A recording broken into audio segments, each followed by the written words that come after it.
Sejam bem-vindos a mais um 3eng Podcast. Estou novamente com meu amigo Rodrigo. Tudo bom, Rodrigo?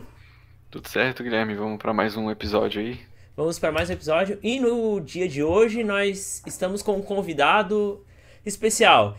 Ele não é um aluno de engenharia, ele não é um engenheiro, ele é um professor de matemática que dá aula na UFSC. Então, dentre as disciplinas que ele dá, a álgebra, ele também dá cálculo, que é uma disciplina que filtra bastante aluno de engenharia na primeira fase. Então, vamos falar outra visão aqui. Vamos falar a visão de um professor sobre essa disciplina, né? Que a gente sempre pergunta pros alunos como é que é a disciplina de cálculo, essas coisas. Mas antes de dar boas-vindas pra ele, né? Não esqueça, curta o vídeo, se inscreva no canal, ative o sininho, siga a nossa página no Instagram, @3engpodcast, que tá do lado do Matheus.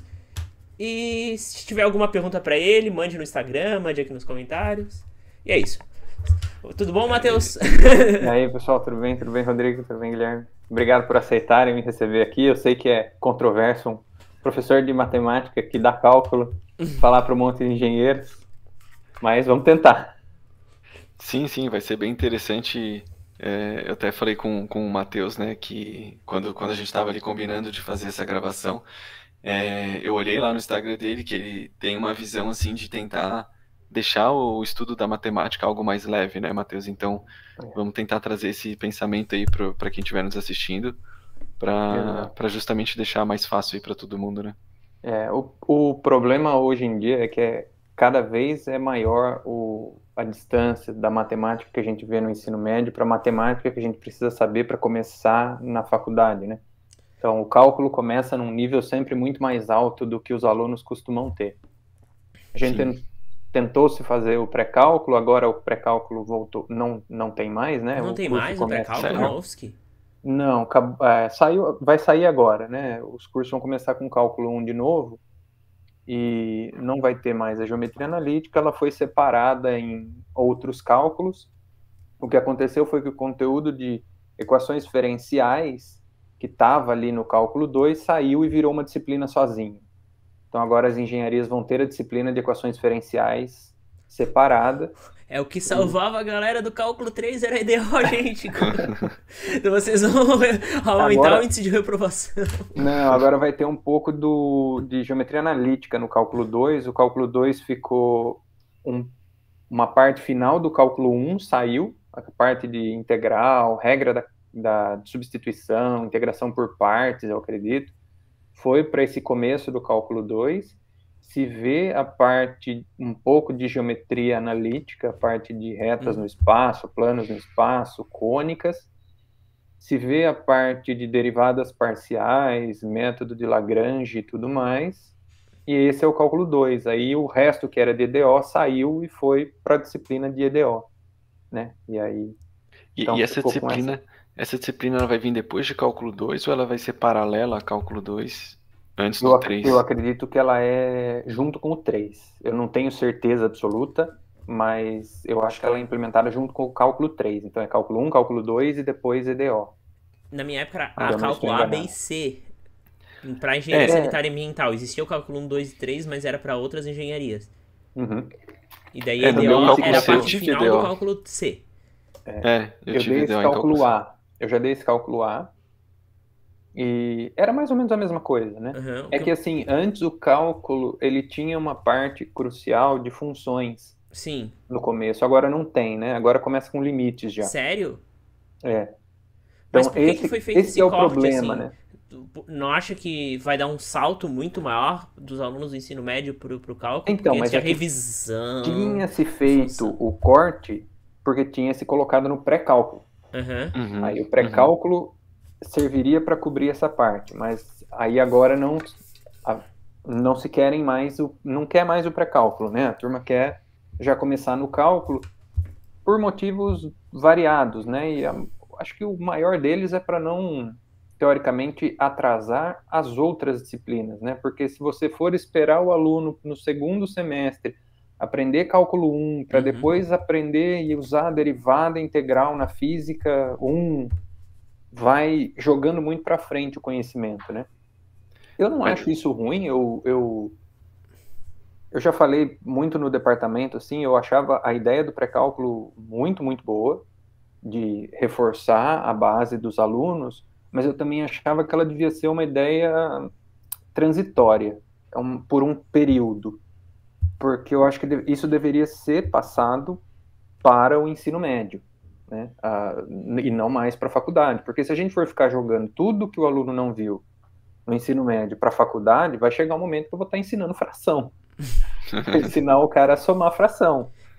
Pelo que eu vi, mas isso também depende das instituições que os alunos tiveram ensino médio. Eu, por exemplo, tudo que eu vi, eu não fiz pré-cálculo, eu já era da época que era direto pro cálculo A. Eu também acho que eu ia direto pro cálculo A por causa da simulação. Todo pré-cálculo eu tinha visto no ensino médio. Então, tudo. Só que eu sei que tem gente que não viu aquilo. Tipo, pra mim era bem tranquilo. Eu vi porque eu ajudei gente no pré-cálculo, né? Pra mim aquilo era bem tranquilo, aliás. Era só mais pesado, assim, em termos de mais exercícios, mas por exemplo, não tinha nada que eu não tinha visto no ensino médio, assim. Quando eu entrei na faculdade, isso foi em 2004, não vou dizer que eu tive um mau ensino, eu tive um bom ensino, porque eu fiz o ensino fundamental até a 8ª série numa boa escola pública, que na época era uma boa escola pública, e o ensino médio eu fiz num colégio técnico na minha cidade, da Unicamp. Então era um bom colégio técnico. Sim. Só que era um colégio técnico, era mais voltado ao técnico do que a preparação para uma universidade ou preparação para um vestibular específico. Então, Sim. assim, eu tive falhas grandes, assim, no conhecimento, né? E aí, quando eu entrei na faculdade, meu primeiro semestre foi difícil pra caramba. Tirei 2,4 na primeira prova de geometria analítica. Nossa. Penei bastante com cálculo no primeiro semestre. Na primeira prova de cálculo, tinha uma questão que eu não consegui fazer porque eu não sabia geometria analítica plana, por exemplo. Eu não sabia a inclinação da reta, não sabia o que era a inclinação de reta. Então, esse tipo de coisa eu não sabia. Só que lá na época eu tive a sorte de ter 2 excelentes professoras de cálculo e de geometria analítica, que quando eu fui conversar com elas para saber o que eu tinha que fazer, elas me deram um livro, que era uma coleção que chamava Matemática no Ensino Médio, que era feita por um professor, dentre eles o professor Elon, que é um professor famoso na matemática. Elon Musk, não? Elon Lima. Ele tá fazendo, é o brasileiro. Isso para atrair CEO aí. Acho que ele deve ser o matemático brasileiro com a maior quantidade de livros em matemática. Ele foi um dos grandes responsáveis pelo grande conteúdo de matemática em português que a gente tem hoje em dia. Então, ele tem essa coleção, ele e outros professores, ele não é só ele o autor, tem outros professores envolvidos, mas tem essa coleção, e o primeiro livro dessa coleção, o volume 1, é basicamente de pré-cálculo, mas numa linguagem mais universitária, digamos assim, né? É mais formal. Então é um bom livro, e eu indiquei, por exemplo, para os meus alunos nesse semestre, para que eles pudessem dar uma olhada, né? Porque assim, a gente pode fazer até um certo ponto, né? Nós, como professores, a gente tem uma ementa a cumprir, a gente tem um plano a cumprir. Às vezes não é o que a gente gostaria, porque às vezes a gente sente que a gente precisaria de mais tempo para trabalhar com os alunos, mas às vezes é o que tem que fazer. Porque cálculo, e aí me lembro, cada semana uma lista.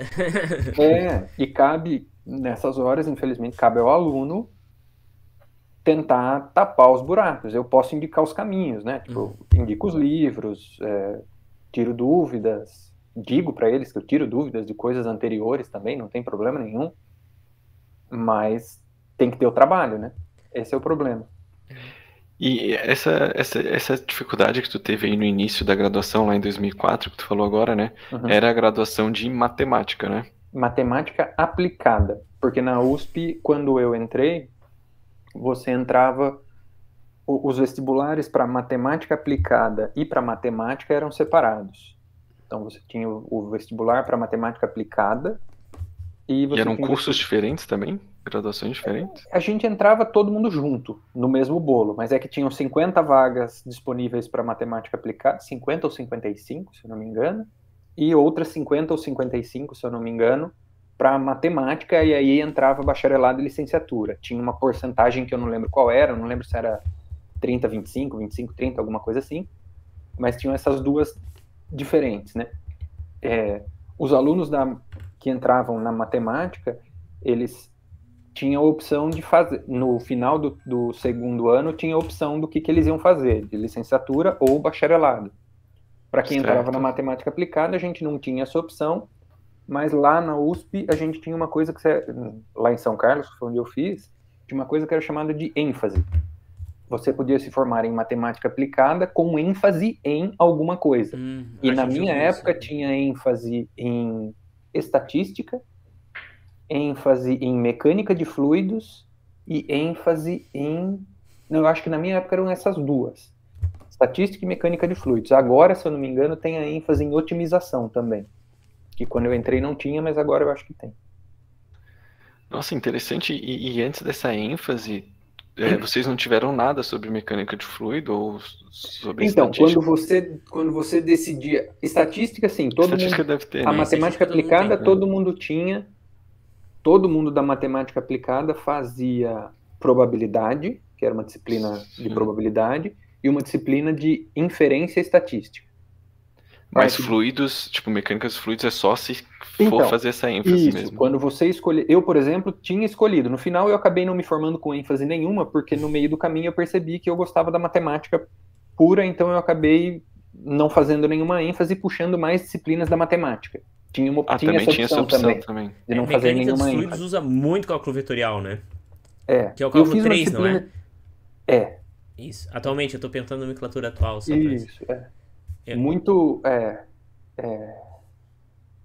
Eu fiz uma disciplina de mecânica de fluidos, mas, assim, não foi muito boa, não. Foi ali que eu vi que não era o que eu queria, porque a disciplina não foi muito boa. Eu nem lembro o nome do professor.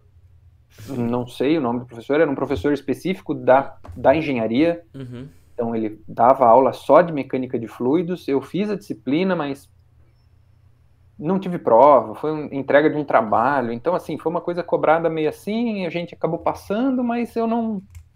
A mecânica dos fluidos, a minha também foi horrível, tipo, eu odiei, assim, a matéria, eu me identifiquei com a didática do professor. Daí eu acabei adorando hidráulica, que é basicamente uma aplicação, não exatamente, mas da mecânica dos fluidos, assim. Eu também senti isso. Acho que na hidráulica a gente tem um exemplo um pouco mais palpável, assim, pra entender o que tá acontecendo, o que tá sendo explicado. A água se mexendo. Assim. E quando a gente começa a ver a unidade em metros, já é bem melhor que a unidade em Pascal, assim, a gente consegue ver o que tá acontecendo. Eu, por exemplo, eu não sei vocês, mas eu, por exemplo, eu tive também, quando eu entrei, a gente entra já com cálculo 1 lá na USP e física 1 junto. Sim, aqui também. Sim. E aí, a física 1 usava coisas que a gente ainda não sabia, mas que dava para pegar. Assim, o professor passava uma tabela, você ia pela tabela de derivadas e pela tabela de integrais e resolvia. Mas o meu problema em física 1 e 2 foi um pouco da falta da conexão, assim, em ter um certo rigor na explicação. Tipo, por que isso é assim e matematicamente por que isso funciona? Isso não foi o que eu tive na Física 3. A Física 3 foi a disciplina mais difícil que eu fiz na minha graduação. Eu reprovei em Física 3 na graduação. De longe, era elétrica e eletromagnetismo. Sim. Foi super difícil, mas eu adorei Física 3. Porque eu tinha um professor que era físico teórico. Então, ele explicava de uma maneira que ele juntava os experimentos com a teoria matemática e a teoria física. Então eu conseguia entender de onde vinham aquelas fórmulas, por que aquelas fórmulas estavam funcionando e por que aquilo funcionava daquele jeito. O problema é quando a gente não vê isso. Sim. Eu até tento fazer isso de vez em quando no cálculo, tipo, é que tem um certo problema que, assim, às vezes a gente dá aula, às vezes a gente apresenta certas aplicações reais, vamos pôr reais entre aspas, aquelas coisas de plano sem atrito e tudo mais, mas vamos pôr reais para os alunos, só que o entendimento da aplicação requer um entendimento prévio da teoria. Sim. É difícil você acabar de passar a teoria, passar uma aplicação que é um pouquinho mais complicada e esperar que o aluno entenda tudo. Ele não vai entender tudo.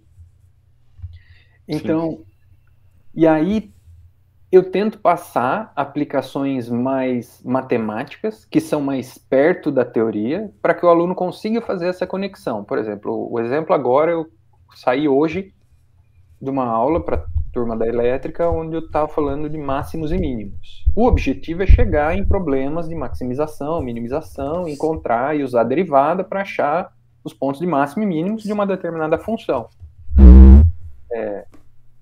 E aí a gente tenta fazer essas ligações com os problemas futuros nas aulas, sem entrar muito em detalhes, mas fazendo essas conexões para o aluno entender por que a gente está fazendo aquelas coisas. Então, por que eu estou fazendo o teorema do valor médio, que foi o que eu fiz hoje? Porque eu quero analisar o crescimento e decrescimento de funções. Para que eu quero analisar o crescimento e decrescimento de funções? Bom, porque eu sei se ela cresce e decresce, eu tenho um máximo ali, e aquele ponto é o que eu quero encontrar. Então, esse tipo de coisa.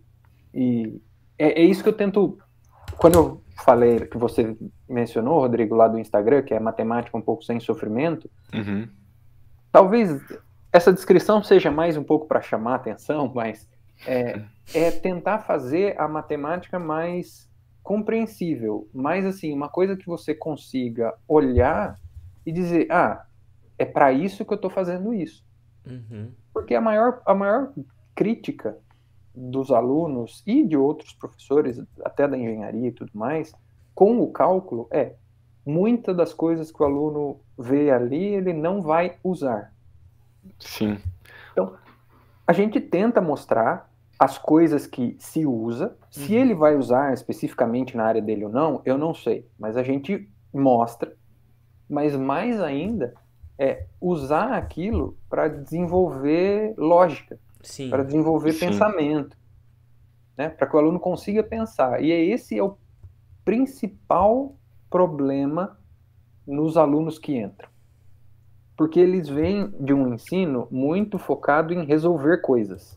Resolva exercícios, faça coisas, arme e efetue, faça tabuada, calcule logaritmos, calcule exponencial, resolva equações, resolva inequações, faça tudo isso. O salto grande que vem no cálculo é justamente esse. Cara, isso não é suficiente. Você precisa entender as coisas, você precisa entender por que aquilo funciona, você precisa entender os conceitos, você precisa entender a definição. Se você vai trabalhar com isso, usar isso mais para frente, sinceramente, numa universidade que é a 5ª maior do país, não deveria importar. Deveria importar o desenvolvimento do conhecimento no aluno. Sim. Eu vou dar um exemplo de como é importante. Talvez em uma hora e outra o aluno encontre esse conteúdo e se ele não fez direito, ele se arrepende de não ter feito direito. Meu cálculo C foi ruim. E algumas coisas de cálculo vetorial eu precisei para uma parte de uma pesquisa que eu fiz. E eu senti falta de ter aprendido direito aquele conteúdo, porque daí eu teria desenvolvido um raciocínio muito melhor, muito mais tranquilo para a minha área. E eu senti muito falta de ter feito um cálculo C decente. Cálculo A e cálculo B para mim foi bom. Tanto que eu me lembro da maior parte das coisas. Se eu vi, eu consigo me lembrar. Mas cálculo C, eu tive muitas dificuldades em várias matérias e trabalhos que pegavam cálculo vetorial. Ou seja, você pode usar algumas coisas? Pode. Tem outras coisas que você não vai usar. Por exemplo, coordenadas polares, eu acho que eu nunca usei, assim. Só em outras matérias bem próximas, mas em geral acho que eu nunca usei. As coordenadas polares é uma parte bem difícil do cálculo. Facilita em alguns momentos, mas é difícil. Mas tem gente que provavelmente usou em alguma aplicação. Então, como a universidade permite chegar a vários caminhos, em algum momento tu vai precisar de uma das matérias básicas. E se tu não tiver a teoria principal, tu vai acabar só aplicando e replicando fórmulas e tu não vai entender o que tu tá fazendo. É isso daí que eu penso. Eu até queria ver com o Matheus sobre, ainda nesse assunto do início do curso da matemática lá, né? Agora que tu é professor e que tu já deu aula tanto para turmas de cálculo, de engenharia, como para turmas de cálculo da própria matemática, né? Tu consegues, assim, nos explicar ou dizer a tua opinião de qual que é a mais difícil, assim, porque a gente imagina que, pelo menos eu tenho na minha cabeça, sempre tive que o cálculo para o pessoal que cursa matemática é bem mais difícil do que o cálculo que o pessoal que cursa engenharia, assim, ou não tem diferença nenhuma, é a mesma coisa. Então, No papel tem.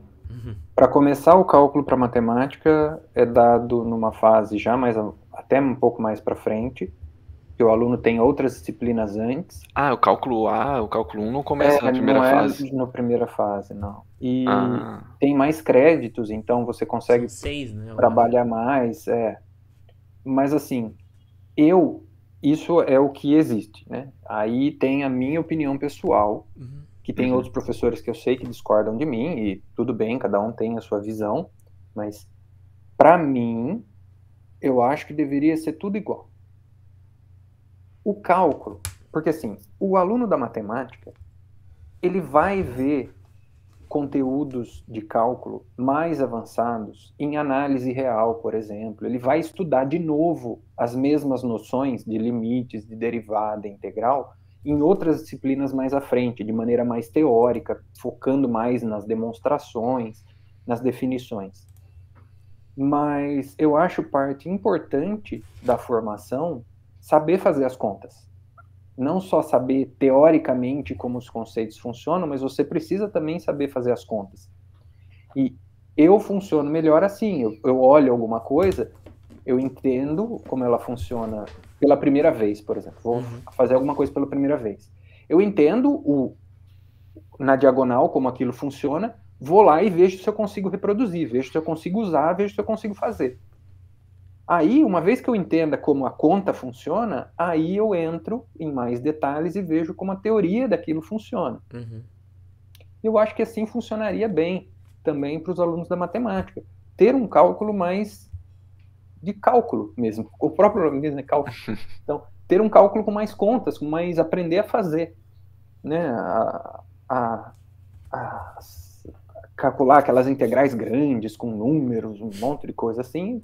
E essa parte é importante saber fazer também. Não é só provar as coisas por épsilons e deltas que tu diz então que o cálculo na matemática é um pouco mais só na teoria, literal, assim? Não, ele tem a parte de cálculo, ele é cálculo. Então, os alunos têm as listas de calcular aquele monte de limites, aquele monte de derivadas, aquele monte de integral, como os alunos da engenharia têm. É que lá se vê teoria junto com isso. Eu, particularmente, acho que atrapalha um pouco. Eu prefiro ver o cálculo, como funciona, como calcular as coisas. Então, você faz o cálculo de limites, ensina o aluno a calcular limites, ensina o aluno a calcular as derivadas, mostra de maneira simples como fazer isso. Algumas, por exemplo, as derivadas das funções elementares, seno, cosseno, polinômio. É fácil da gente fazer usando as coisas que a gente já viu em cálculo. Mas tem teoremas de cálculo que só o que a gente vê em cálculo não é suficiente para mostrar. Por exemplo, se você vai fazer a regra da cadeia, né, derivadas lá, quando você vai fazer a regra da cadeia, só com conceitos vistos no cálculo 1, você não consegue demonstrar a regra da cadeia. Você precisa de uma teoria, você precisa de análise, então a demonstração é mais difícil, assim, mais rebuscada, certo? Então, por exemplo, tanto é que a gente não faz ela no cálculo 1. Eu faço para os meus alunos de cálculo 1 da engenharia, por exemplo, eu mostro um caso simples. Olha, nesse caso, como é que ficaria a ideia, né? Por que assim funcionaria? Aí a gente faz a conta lá com um limite só e mostra que dá certo. Outro, por exemplo, o segundo limite fundamental, que é limite de x tendendo a infinito de 1 mais 1 sobre x elevado a x, isso dá o número e. A gente não mostra que isso é e. Até porque a gente nem tem ferramentas ainda que deem uma definição para que é o número e no cálculo. A gente só fala, ó, e é esse, aproximadamente 2,71 e alguma coisa, mas ele está aí e esse limite dá esse número. Em análise matemática para os alunos, a gente mostra. Em cálculo, eu não lembro se mostra ou não, mas tem mais essa parte teórica, certo? E eu gosto de fazer separado, gosto de fazer o cálculo como fazia para todo mundo, como faz para todas as engenharias, faz para matemática também, porque o aluno de matemática vai ver isso de novo numa disciplina mais para frente, ele vai ter que voltar e vai ter que fazer a teoria de novo. Sabe? Não precisa fazer tudo teórico no cálculo para depois ele ver tudo teórico de novo. Ele vai ver os cálculos, mas com menos. Ele vai achar que ele tem que só saber teoria e também não precisa saber o cálculo. Tem que ter um equilíbrio. Você tem que saber a teoria, mas você tem que saber fazer as contas também. Não adianta nada, né? Você não sabe fazer a conta, não adianta. A gente perguntou a diferença da matéria do cálculo para a matemática, do cálculo para a engenharia. E como é que tu nota a diferença dos alunos de engenharia, dos alunos de matemática frente ao cálculo? Essa primeira disciplina de cálculo 1. A postura é diferente ou a postura é muito parecida? Não, é parecida. Todo mundo aterrorizado. Não. Em toda a turma, a gente tem alunos que se destacam, a gente tem alunos que ficam mais assim, não digo que são menos interessados, mas aqueles que não interagem tanto, sabe? Fica ali, assiste a aula, não vai no atendimento, não interage muito, vai na... Não, eu nem sei, às vezes o aluno está estudando, ele só não interage muito, sabe? Ele não é de perguntar, ele não é de ir no atendimento, às vezes a gente não vê ele na monitoria, ele é mais na dele. A gente tem esses alunos mais nas dele, assim, que fica mais quieto. Eu entendo também, não vejo problema nenhum nisso. A gente tem os alunos que a gente sabe que não estuda, tem os que não vão na aula, você nunca viu na vida. Às vezes tem aluno que aparece para fazer a prova, você fala, quem é você? Sou tal pessoa da lista. Fala, ok. Mas eu acho parecido, assim, né? Não tem muita diferença. Justamente porque a gente tem alunos de todos os tipos, né? Eles são bem parecidos. Em geral, a diferença é a diferença de interesses no fim do dia, né? Tipo, às vezes alguns alunos de matemática têm a maior vontade para aprender alguns conceitos teóricos, porque principalmente os que vão para o bacharelado, os que vão para a licenciatura, por exemplo, já não tem tanto essa vontade, porque são alunos que, para o futuro, eles se veem dando aula para o ensino médio, onde eles não vão precisar saber aquilo. Então, varia muito. Então... E como é que funciona uma pessoa que está ali querendo ir para o bacharelado, né? E vai mal na disciplina de cálculo, assim, é desmotivante, assim, como é que o pessoal reage geralmente? Porque, teoricamente, na matemática, tu tem que meio que saber tudo de matemática, né? Para dar uma boa aula, ser um bom professor depois.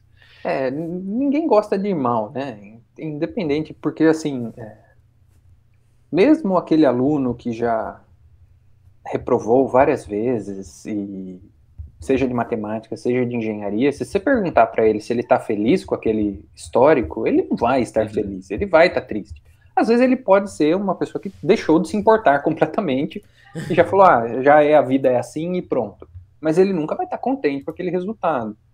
Então, mas nos casos de matemática, a gente tem esse problema tem tido um problema grande de manter os alunos e de chamar alunos para o curso de matemática, né? Porque a gente sabe que a perspectiva de trabalho para a matemática é, de certa forma, restrita. A gente tem que ter outros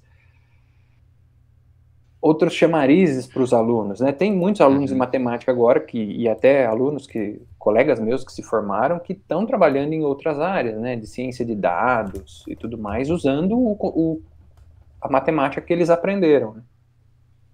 Mas, assim, não tem muito... É muito complicado dizer isso dos alunos, porque a gente tem tantos casos diferentes de alunos que trocam. Por exemplo, uma coisa comum quando eu estava na faculdade era o aluno entrava para o bacharelado, começava a ir mal nas disciplinas de matemática mais avançada e decidia por mudar para a licenciatura. Porque aí ele via, olha, eu não sou, não é que eu não sou capaz não é a palavra, mas essa aqui não é a minha. Eu acho que eu gosto de matemática, mas não nesse nível. Eu gosto de matemática no nível de ensino médio e fundamental. Sim, acho que essa foi mais a minha pergunta, o meu exemplo que eu usei, né? Sim, isso é bacana. E como é que surgiu o interesse de tu cursar matemática, assim? Lá no ensino médio ou foi então, antes? Minha história é bem assim, né? Eu sempre me dei bem em matemática, assim. Nunca tive muitas dificuldades com... Eu era um bom aluno quando eu era mais novo, assim. Tirava boas notas, e matemática era uma disciplina que eu gostava bastante. participei de algumas Olimpíadas, mas assim, bem informalmente, não tinha condição de eu competir com o pessoal que estudava assim muito. Eu nunca fui nenhum gênio de matemática ou de nenhuma outra disciplina. Eu era um aluno que ia bem, mas não era assim, espetacular. Aí quando eu cheguei na 7ª série, eu tive aula com a minha tia. A tua tia dava aula? A minha tia era professora de matemática. Olha só. Na escola que eu tinha aula, e ela me deu aula e deu aula para todos os meus amigos, né? E foi um ano bem legal, assim, foi um ano que eu aprendi bastante de matemática. E aí eu acabei gostando muito de matemática, mas aí eu acabei entrando no colégio técnico, né? O técnico era em informática. Eu fui lá, tinha bastante matemática também, e a gente chegou até a ver um pouquinho de limite no curso de matemática, a gente chegou a ver. Informática? Mas assim, para você ver, né? Eu vi limite, mas eu não sabia a inclinação de uma reta. Era bem dispar, assim, o conteúdo, né? A gente viu um pouquinho de limite, mas muitas outras coisas eu não sabia.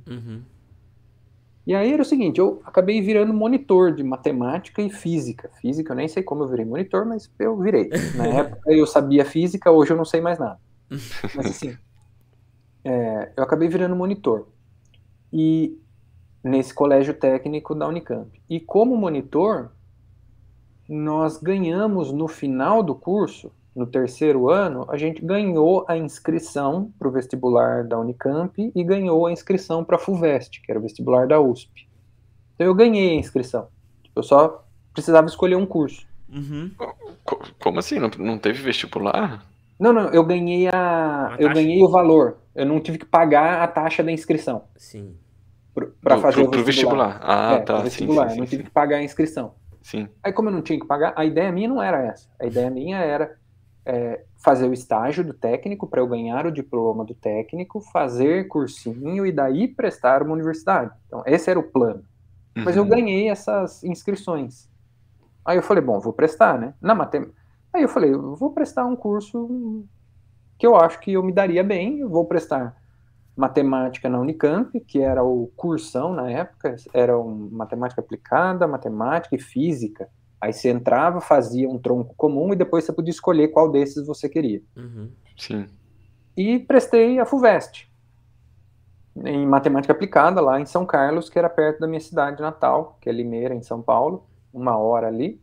Falei, pô, vou prestar essas duas, prestei. Na Unicamp eu fiquei na lista de espera, mas nem sei se eu fui chamado ou não, porque na USP eu acabei passando. Bem no finalzinho da lista, mas passei. Na primeira fase. Tava meu nome lá, quase não passando, mas passei. Eu falei, bom, acho que agora, na época não tinha nem a possibilidade de falar, não quero fazer USP. Né? Tipo, não, você passou na USP, você vai fazer USP. Sim. Entendeu? Aí eu fui para lá e fui seguindo. Aí eu vi durante a graduação que matemática aplicada não era muito a minha. Aí eu acabei fazendo mestrado em matemática pura. Então, daí na graduação eu acabei não fazendo ênfase também, né? Porque eu vi que a matemática aplicada não era a minha, então eu não fiz ênfase, mas também não quis trocar de curso. Eu estava muito no final quando eu decidi que não era aquilo que eu queria. Então eu falei, eu vou me formar aqui. Eu puxei optativas da matemática pura. Em vez de fazer ênfase, eu fui puxando essas optativas. E aí eu acabei fazendo mestrado em matemática e doutorado em matemática. Mas você já estava com a intenção de ser professor mesmo? Ou Não, assim, por exemplo, no final do meu 4º ano em matemática aplicada, eu acabei fazendo um processo participando de um processo de trainee na Procter & Gamble, em São Paulo. Acabei não passando, mas eu prestei, falei, bom, vou prestar. E daí depois eu fiz o mestrado. Daí depois que você entra no mestrado em matemática pura, bom, sua carreira está meio que definida, né? Você vai ser um professor universitário. Você vai fazer o mestrado, você vai fazer o doutorado e você vai ter que dar aula em alguma universidade. E tu chegou a dar aula lá em São Paulo? Ou não, tu veio pra cá? Eu fiz assim, eu terminei o doutorado em março de 2013. Eu defendi o doutorado em março de 2013. Aí, eu não vou lembrar especificamente, mas eu fiz um concurso para a Federal de Uberlândia. Eu passei lá, mas acabei não assumindo. Eu tinha acabado de receber uma bolsa de pós-doutorado. Tipo, na época, as vagas eram meio que abundantes, tinha bastante concurso acontecendo e previsto para acontecer. Eu falei, não vou ficar aqui. Aí lá em São Carlos, abriram na sequência, assim, 2 concursos. Abriram um concurso, acho que tem um... Nossa, não sei se é do Guilherme. Tá. Um chiado aí. Tranquilo. Aí abriram um concurso lá em São Carlos, não passei. Abriram outro lá em São Carlos, na USP, não passei de novo. Isso já era final de 2013. Aí, na metade de 2014, uma colega minha me encaminha o edital aqui em Florianópolis, na UFSC. Ela falou, se você tiver interesse... Eu falei com a minha esposa, na época era minha namorada, falei, vamos. Aí eu vim, prestei, passei, a gente acabou noivando para casar no começo em 2015, mas quando era agosto de 2014 eu comecei aqui. Então, tua primeira experiência como professor mesmo foi... Professor mesmo, com uma turma que era minha, sim, foi aqui na UFSC. Bacana. E daí já veio concursado, né? Sim. Não deu aula como professor substituto, essas coisas aqui, né? Não, já vim direto como efetivo, né? Bacana. E a sua... Desculpa, pode falar, Rodrigo. A tua mudança, como é que foi, assim, a tua esposa, ela também trabalhou pra cá, ou ela tinha um emprego lá, teve que se mudar pra cá? Como é que foi essa transição? Ela tinha um emprego lá, ela deixou o emprego lá pra vir pra cá comigo, e aí ela tentou alguns empregos aqui, foi não dando certo, mas daí ela se achou na área acadêmica também, ela fez o mestrado na UDESC, tá fazendo o doutorado lá também. Falta um ano e meio, ela termina o doutorado dela em design, né? Não é da matemática. Mas ela também dá aula, né? Ela tá, por enquanto, só no doutorado mesmo, ela não tá dando aula. Como é que foram os seus primeiros meses, já que foi a tua primeira experiência em dar aula? Como é que foi? Cara, foi esquisito, assim, porque, assim, o primeiro semestre aqui é assim... Você chega no balcão lá do departamento, o secretário te recebe e fala, tudo bem, essas aqui são suas disciplinas e te dá. Fala, você vai dar isso aqui. Né? E como eu tinha acabado de chegar, eu tive pouquíssimas semanas. Acho que eu tive uma semana para começar a preparar tudo que eu ia dar. Então, o primeiro semestre foi meio assim, vai preparando enquanto a aula vai acontecendo, né? Nossa senhora, agora eu já ia tenho, perguntar sobre isso. Mas acho que tu já respondeu. Por esse de cálculo 1, por exemplo, que é o que eu estou dando agora, é um material que, eu preparei já com muito tempo. Então eu tenho uma apostila, tem as listas de exercício preparadas. Agora eu estou montando vídeos no YouTube, tenho o Instagram, eu estou colocando conteúdo. Então é uma coisa mais consolidada, assim. Só que quando eu comecei não era, né? Eu acho que se eu não me engano, foi um cálculo C que eu dei, e um cálculo 4. Nossa. Que era um cálculo 4 que era para elétrica, se eu não me engano, era um cálculo 4 que tinha números complexos, um pouco de equações diferenciais ordinárias, um pouco de equações diferenciais parciais. Era um curso bem assim, que hoje acho que não existe mais, se eu não me engano, ele não tem mais esse curso. E o cálculo C, né, que também não é nada simples, né, porque são... Sim. E tu não ficava com medo, assim, de... será que se uns alunos perguntarem algo que eu não sei, ou sei lá... Olha, não, assim, foi a primeira turma que eu assumi, mas não foram as primeiras aulas que eu dei. Eu substituí alguns professores lá na USP que pediam para eu dar aula no lugar deles. E eu tive sorte de ter contato com muitos matemáticos que me ensinaram que não tem problema não saber. O erro não é uma coisa ruim, ou se você não sabe, não é que significa você não sabe nada de matemática porque você não soube responder uma pergunta do aluno. Isso eu nunca tive, nem no começo, e ainda continuo não tendo. Então esse não era um problema, não tinha esse problema, assim, esse nervosismo de, não, e se o aluno perguntar uma coisa que eu não sei, eu respondo, olha, não sei. Só que o que eu acho não pode parar nisso, né? O professor não pode parar nisso. O professor pode falar, não sei, ok, temos, é isso. Não, tem que falar, ó, não sei, vou procurar saber e te falo como que é.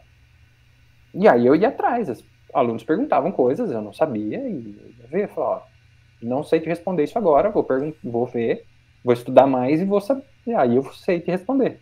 E na aula seguinte eu voltava e falava, ó, aquilo que você me perguntou era isso. Então nunca aconteceu um caso assim de algum exercício que tu não descobriu de jeito nenhum, como é que se resolve ou alguma coisa assim? Porque eu imagino que sempre tem uns exercícios meio tem cabeludos exercícios de assim, né? livros, assim, que às vezes a gente que não sai de jeito nenhum. Tem alguns exercícios que não Tem uns que saem. são cabulosos, sim. Tem uns que não saem. Às vezes a gente pergunta para um, pergunta para outro, não sai de jeito nenhum.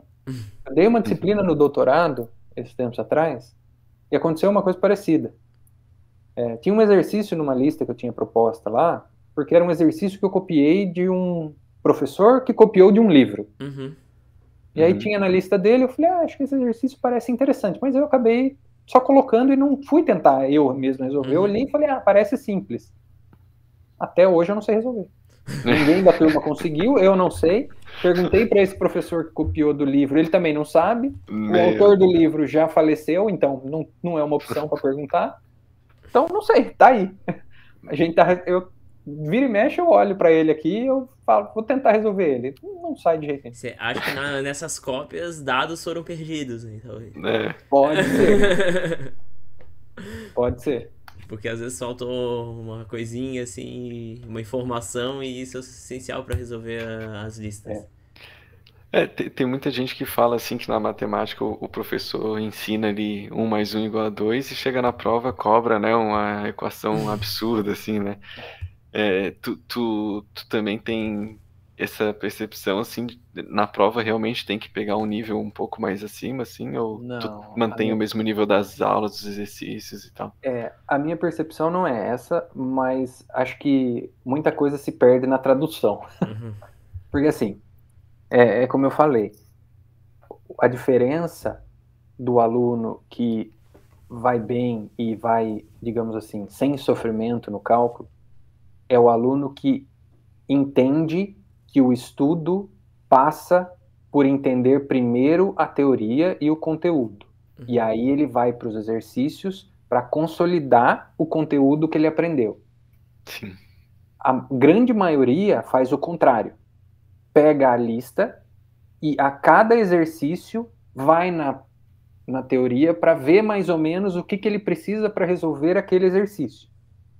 Aí o que acontece, por exemplo, o que aconteceu no caso das minhas provas?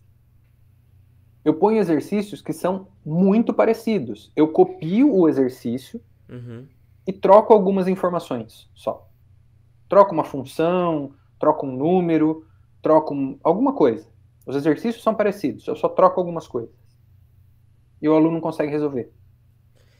Porque ele viu aquele exercício sendo resolvido. E ele não consegue transpor essa informação para esse novo. Por mais que eles sejam muito parecidos. É porque os alunos confundem as coisas, que nem o Rodrigo falou. Uma coisa é tipo, ele falou 1 mais 1 igual a 2, na prova uma coisa diferente. Na realidade não é que está sendo feita uma coisa diferente. É que os alunos esperam que seja exatamente o mesmo exercício que tá na lista, só que não é. É o raciocínio que tu tem que desenvolver. Eu sei que existem professores que acham isso. Que eles ensinam uma coisa e o aluno tem o tempo de estudo para rebuscar o conhecimento deles para na prova eles mostrarem que sabem mais. Isso aí eu acho... Eu acho o contrário. Eu acho que assim, as minhas aulas e as minhas listas devem ser suficientes para preparar o aluno para que na prova ele mostre que ele aprendeu o que eu queria que ele aprendesse com aquele conteúdo. Então tem que ser uma coisa num nível igual, certo? Eu sempre falo assim, o exercício mais difícil da minha prova não é mais difícil que o exercício mais difícil da lista. Tem que ser para baixo. Porque eu não posso... Eu gosto de fazer muita analogia com esporte também. Eu não posso colocar uma pessoa para treinar com uma criança de 10 anos e pôr ela para lutar com o popó. Sim. Entendeu? Ela vai tomar porrada. Não tem jeito. na minha visão, tem que ser parecido. Sim. E então eu tento fazer isso, só que a tradução se perde.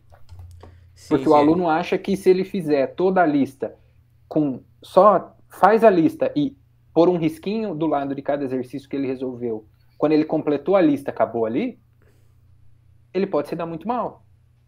Porque pode chegar e ter um exercício parecido, ou ter um exercício que é só a aplicação de uma definição e ele não saber resolver, porque faltou o entendimento da teoria para resolver a prova. E hoje em dia, a gente eu também estou fazendo vídeos e tudo mais, nós temos um conteúdo, uma informação muito grande, muito difundida, com vídeos. Então, o que o aluno quiser de cálculo, por exemplo, ele acha vídeo na internet de alguém explicando. Sim, isso. Sim. E eu tenho alunos que já vieram me falar agora, principalmente pós-pandemia, que não estudam mais com livros, estudam por vídeos. Tem que tomar cuidado, sabe? Tem que ter um certo julgamento aí, porque assim, você escutando, você aprende até um certo ponto. Vai chegar um ponto em que você precisa sozinho sentar e pegar aquele livro ou pegar aquela apostila, e por mais difícil que aquilo lhe pareça, você tem que estudar até que aquilo fique fácil. Ensinar e aprender são coisas totalmente diferentes. O que eu passo para os alunos não é tudo que eles absorvem. Então, para que eles aprendam plenamente, eles precisam da parte de eu vou sentar aqui com minhas folhas sulfites, com a minha caneta, com a minha apostila ou com o livro, e eu vou entender isso aqui. Tem que ter. Os vídeos são ótimos, eles ajudam muito a esclarecer alguma coisa que está muito complicada. Dá aquele começo para o aluno. Fala assim, você não está entendendo nada do que está acontecendo?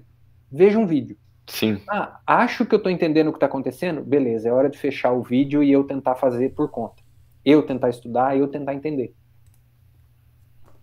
Sim, é verdade. Depende também, porque existe várias, tipo, eu namoro alguém que trabalha em licenciatura também, que vê várias coisas de didática, essas coisas, e tem gente que tem um entendimento sensorial diferente, assim. Então, às vezes a pessoa não consegue absorver tanto pelos livros e os vídeos explicam aquilo de uma outra maneira. Por exemplo, eu aprendi muito aleatoriamente, não por motivo nenhum, assim, sugeriu um vídeo de cálculo, assim, de vetorial, assim mesmo. De matriz, só que simples, né? Tipo, não cálculo sem vetores, matrizes, só que tudo representado num espaço. No plano cartesiano. Então, a matriz não é mais... Ele não mostrou só a tabela, ele mostrou um conjunto de vetores. E aquilo, como o vídeo tem um recurso de multimediático, aquilo me fez entender aquela parte que eu não tinha entendido quando eu fiz álgebra linear muito mais fácil, assim. Então, eu acho que deveria haver essa complementação. Como os vídeos e os recursos multimídias permitem que você explore mais tipo, uma interação maior que no livro, acho que dá pra juntar as duas coisas. Não, com certeza, mas a questão é, essa parte de quando eu falo de sentar com sulfite e caneta e livro, pode ser encarada literalmente, mas é mais uma metáfora para que, tipo, o aluno precisa do esforço dele. Ele precisa colocar a cabeça dele para funcionar e entender aquilo sem ter alguém falando aquilo para ele. E falando e mostrando, né? Porque o vídeo, ele tem que fazer aquilo fazer sentido na cabeça dele. Entendi. Sim. Ele tem que ter o tempo de estudo e ele tem que ter o tempo de reflexão. E esse exemplo que você usou, ele é bom assim. É que nem aquela turma fala que tem aqueles... o estalo, né? O eureka. A luzinha que acende na sua cabeça depois de você...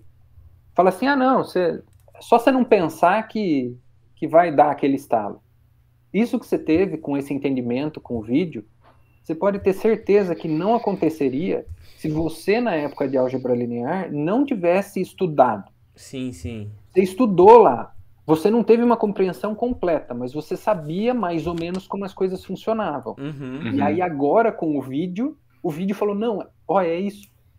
É assim que funciona. Porque você já tinha o conhecimento. Se você não soubesse absolutamente nada de álgebra linear, visse esse vídeo e falasse assim, não, já sei. cara, ia dar muito ruim. É. Entendi, sim, sim. Faz sentido o que tu falou. Isso também é para várias coisas, né? Por exemplo, hoje em dia a gente tem muitos vídeos assim que ensinam diversos tipos de coisa, né? Por exemplo, pessoas que ensinam a lidar com investimentos, pessoas que ensinam sei lá, falar sobre academia, exercícios, acordar cedo, essas coisas todas, né? Assistindo aquilo ali faz muito sentido o que a pessoa está falando, né? Só que se tu não bota isso em prática, tu não vai conseguir realmente ver as dificuldades que tu vai ter, ver as dúvidas que vai surgir no meio do caminho, da tua cabeça pensar, né? Porque de alguma forma tu precisa meio que pensar como a pessoa que está te ensinando pensa para tu poder realmente ter o sucesso que ela tem, né? Então acho que é mais ou menos isso que o Matheus tá querendo dizer, Porque assim, assim, né? coisas resolvidas, porque assim, vamos supor, tem um exercício difícil de cálculo 1, ou de qualquer outro, de álgebra linear, ou de qualquer outra disciplina. Sim. E aí, você olha e fala, esse é muito difícil, não vou resolver. Aí você vê a solução dele, e você fala, eu sei resolver esse aqui. Porque você já viu a solução. A tua analogia principal, assim. Você já viu a solução. Você fala, eu sei resolver. Não sabe. Tira a solução da sua frente e fala assim, agora faz. Você não vai saber fazer. Ou se souber fazer aquele, muda os parâmetros do problema, já não sabe mais. Entendi. É a questão de mais do YouTube é que muitas vezes eles são usados só para ver a resolução e não para como outra forma de aula. Porque o que eu imagino do YouTube, inclusive esse canal de álgebra linear que eu tinha visto, é que eles estavam realmente dando uma aula, assim. Só que o método de aula deles, eles estavam aproveitando os recursos disponíveis no computador, que é geral. Tipo, a aula dele era só ele falando no fundo. Provavelmente, eu não me lembro o nome do canal, e ele girando, ele pegando o plano cartesiano, girando pra cá, girando pra lá, girando pra cá. Em português ou em inglês? É em inglês, só que tinha legenda. Eu acho que já me falaram desse canal. É um canal de um cara que faz vídeos assim com gráficos excepcionais. Isso. Assim, Inclusive, eu acho que eu sei como eu cheguei nesse canal. Um dia, nas minhas aleatoriedades, eu tava procurando os triângulos, retângulos cujos lados são números naturais, aleatoriamente. E daí chegou nesse canal e ele fez um gráfico mostrando quais eram. Dá pra ver pelo gráfico quais são todos os triângulos com números naturais. E daí começou a me recomendar esse canal. E daí ele explicava os vetores, o determinante ele explicou através... O que é o determinante? Só mostrando através do gráfico. Transformação linear. Ele explicou todas as transformações, tipo multiplicação de vetores, tudo só através dos gráficos. Ele girava o plano cartesiano, fazia um monte de coisa. Era muito legal. Determinante com cálculo de área de... Isso, eu comecei a entender muita coisa, só vendo aqui, as coisas que eu já parcialmente entendido, eu sabia calcular essas coisas, mas ali eu comecei a visualizar toda a parte de cálculo que... Essa ligação, principalmente do determinante, vamos voltar lá, geometria analítica. Sim. Vocês lembram do tal do produto misto? Você pegava, fazia o produto vetorial, depois você tinha 3 vetores, você fazia o produto vetorial de 2... e fazia o produto escalar com o terceiro. Sim, me lembro disso. Aí você tomava o módulo disso, e o módulo disso era o volume do paralelepípedo formado por esses 3 vetores, né? Não era bem um paralelepípedo quadrilátero, mas eram... E aí quando você fazia o módulo desse produto misto, o resultado disso era o determinante da matriz que você colocava como colunas ou como linhas as coordenadas dos 3 vetores. Então, para calcular o volume de um paralelogramo, você fazia o determinante.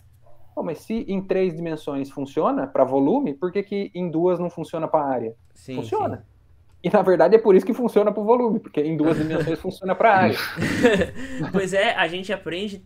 É porque isso começa no ensino médio. O ensino médio, eles explicam muitos métodos. Só que eles não explicam a origem dos métodos. Então a gente já chega na universidade, a gente chega na universidade com os roteirinhos de bolo que a gente aprendeu no ensino médio. E isso dificulta muito. E olha que não é tão difícil. Se eles pegassem uma folha e desenhassem um vetor aqui, e falassem que o determinante era a área formada ali mais ou menos, assim, tipo, eu tô generalizando, acho que os alunos teriam um entendimento muito maior. Inclusive os alunos, eu demorei pra entender o que de fato era uma matriz. Porque no colégio, pra mim, matriz é uma tabelinha, assim. Só que, daí eu comecei a ver isso também, tipo, eu comecei a ver isso em mecânica dos fluidos, mais no conceito de versor, assim, mas eu vi mais nesse canal que eu entendi bem, eu visualizei a matriz, assim. Uma tabelinha. Esse tipo de... Eu não sou muito fã dessas coisas de regra. Você tem que decorar essas regrinhas. Reduz a matemática a um conjuntinho de regras que você precisa decorar. Sim. Matemática é muito mais bonita do que isso, do que só uma lista de regras que você precisa para seguir as coisas. E isso é mais aparente em canais, em mídias sociais de conteúdos básicos. Sim. Aí é um show de regra. Tipo, não, como é que você faz para calcular a hipotenusa de um triângulo retângulo onde um cateto é o dobro do outro? Fala, cara, para que você precisa disso? Tem o teorema de Pitágoras que funciona em qualquer triângulo retângulo, sabe? Tipo, é uma regra que funciona sempre. Para que você precisa inventar outra só para falar que quando um lado é o dobro do outro, a hipotenusa é o lado vezes raiz de 5? Tipo, esse tipo de coisa não tem necessidade de ser.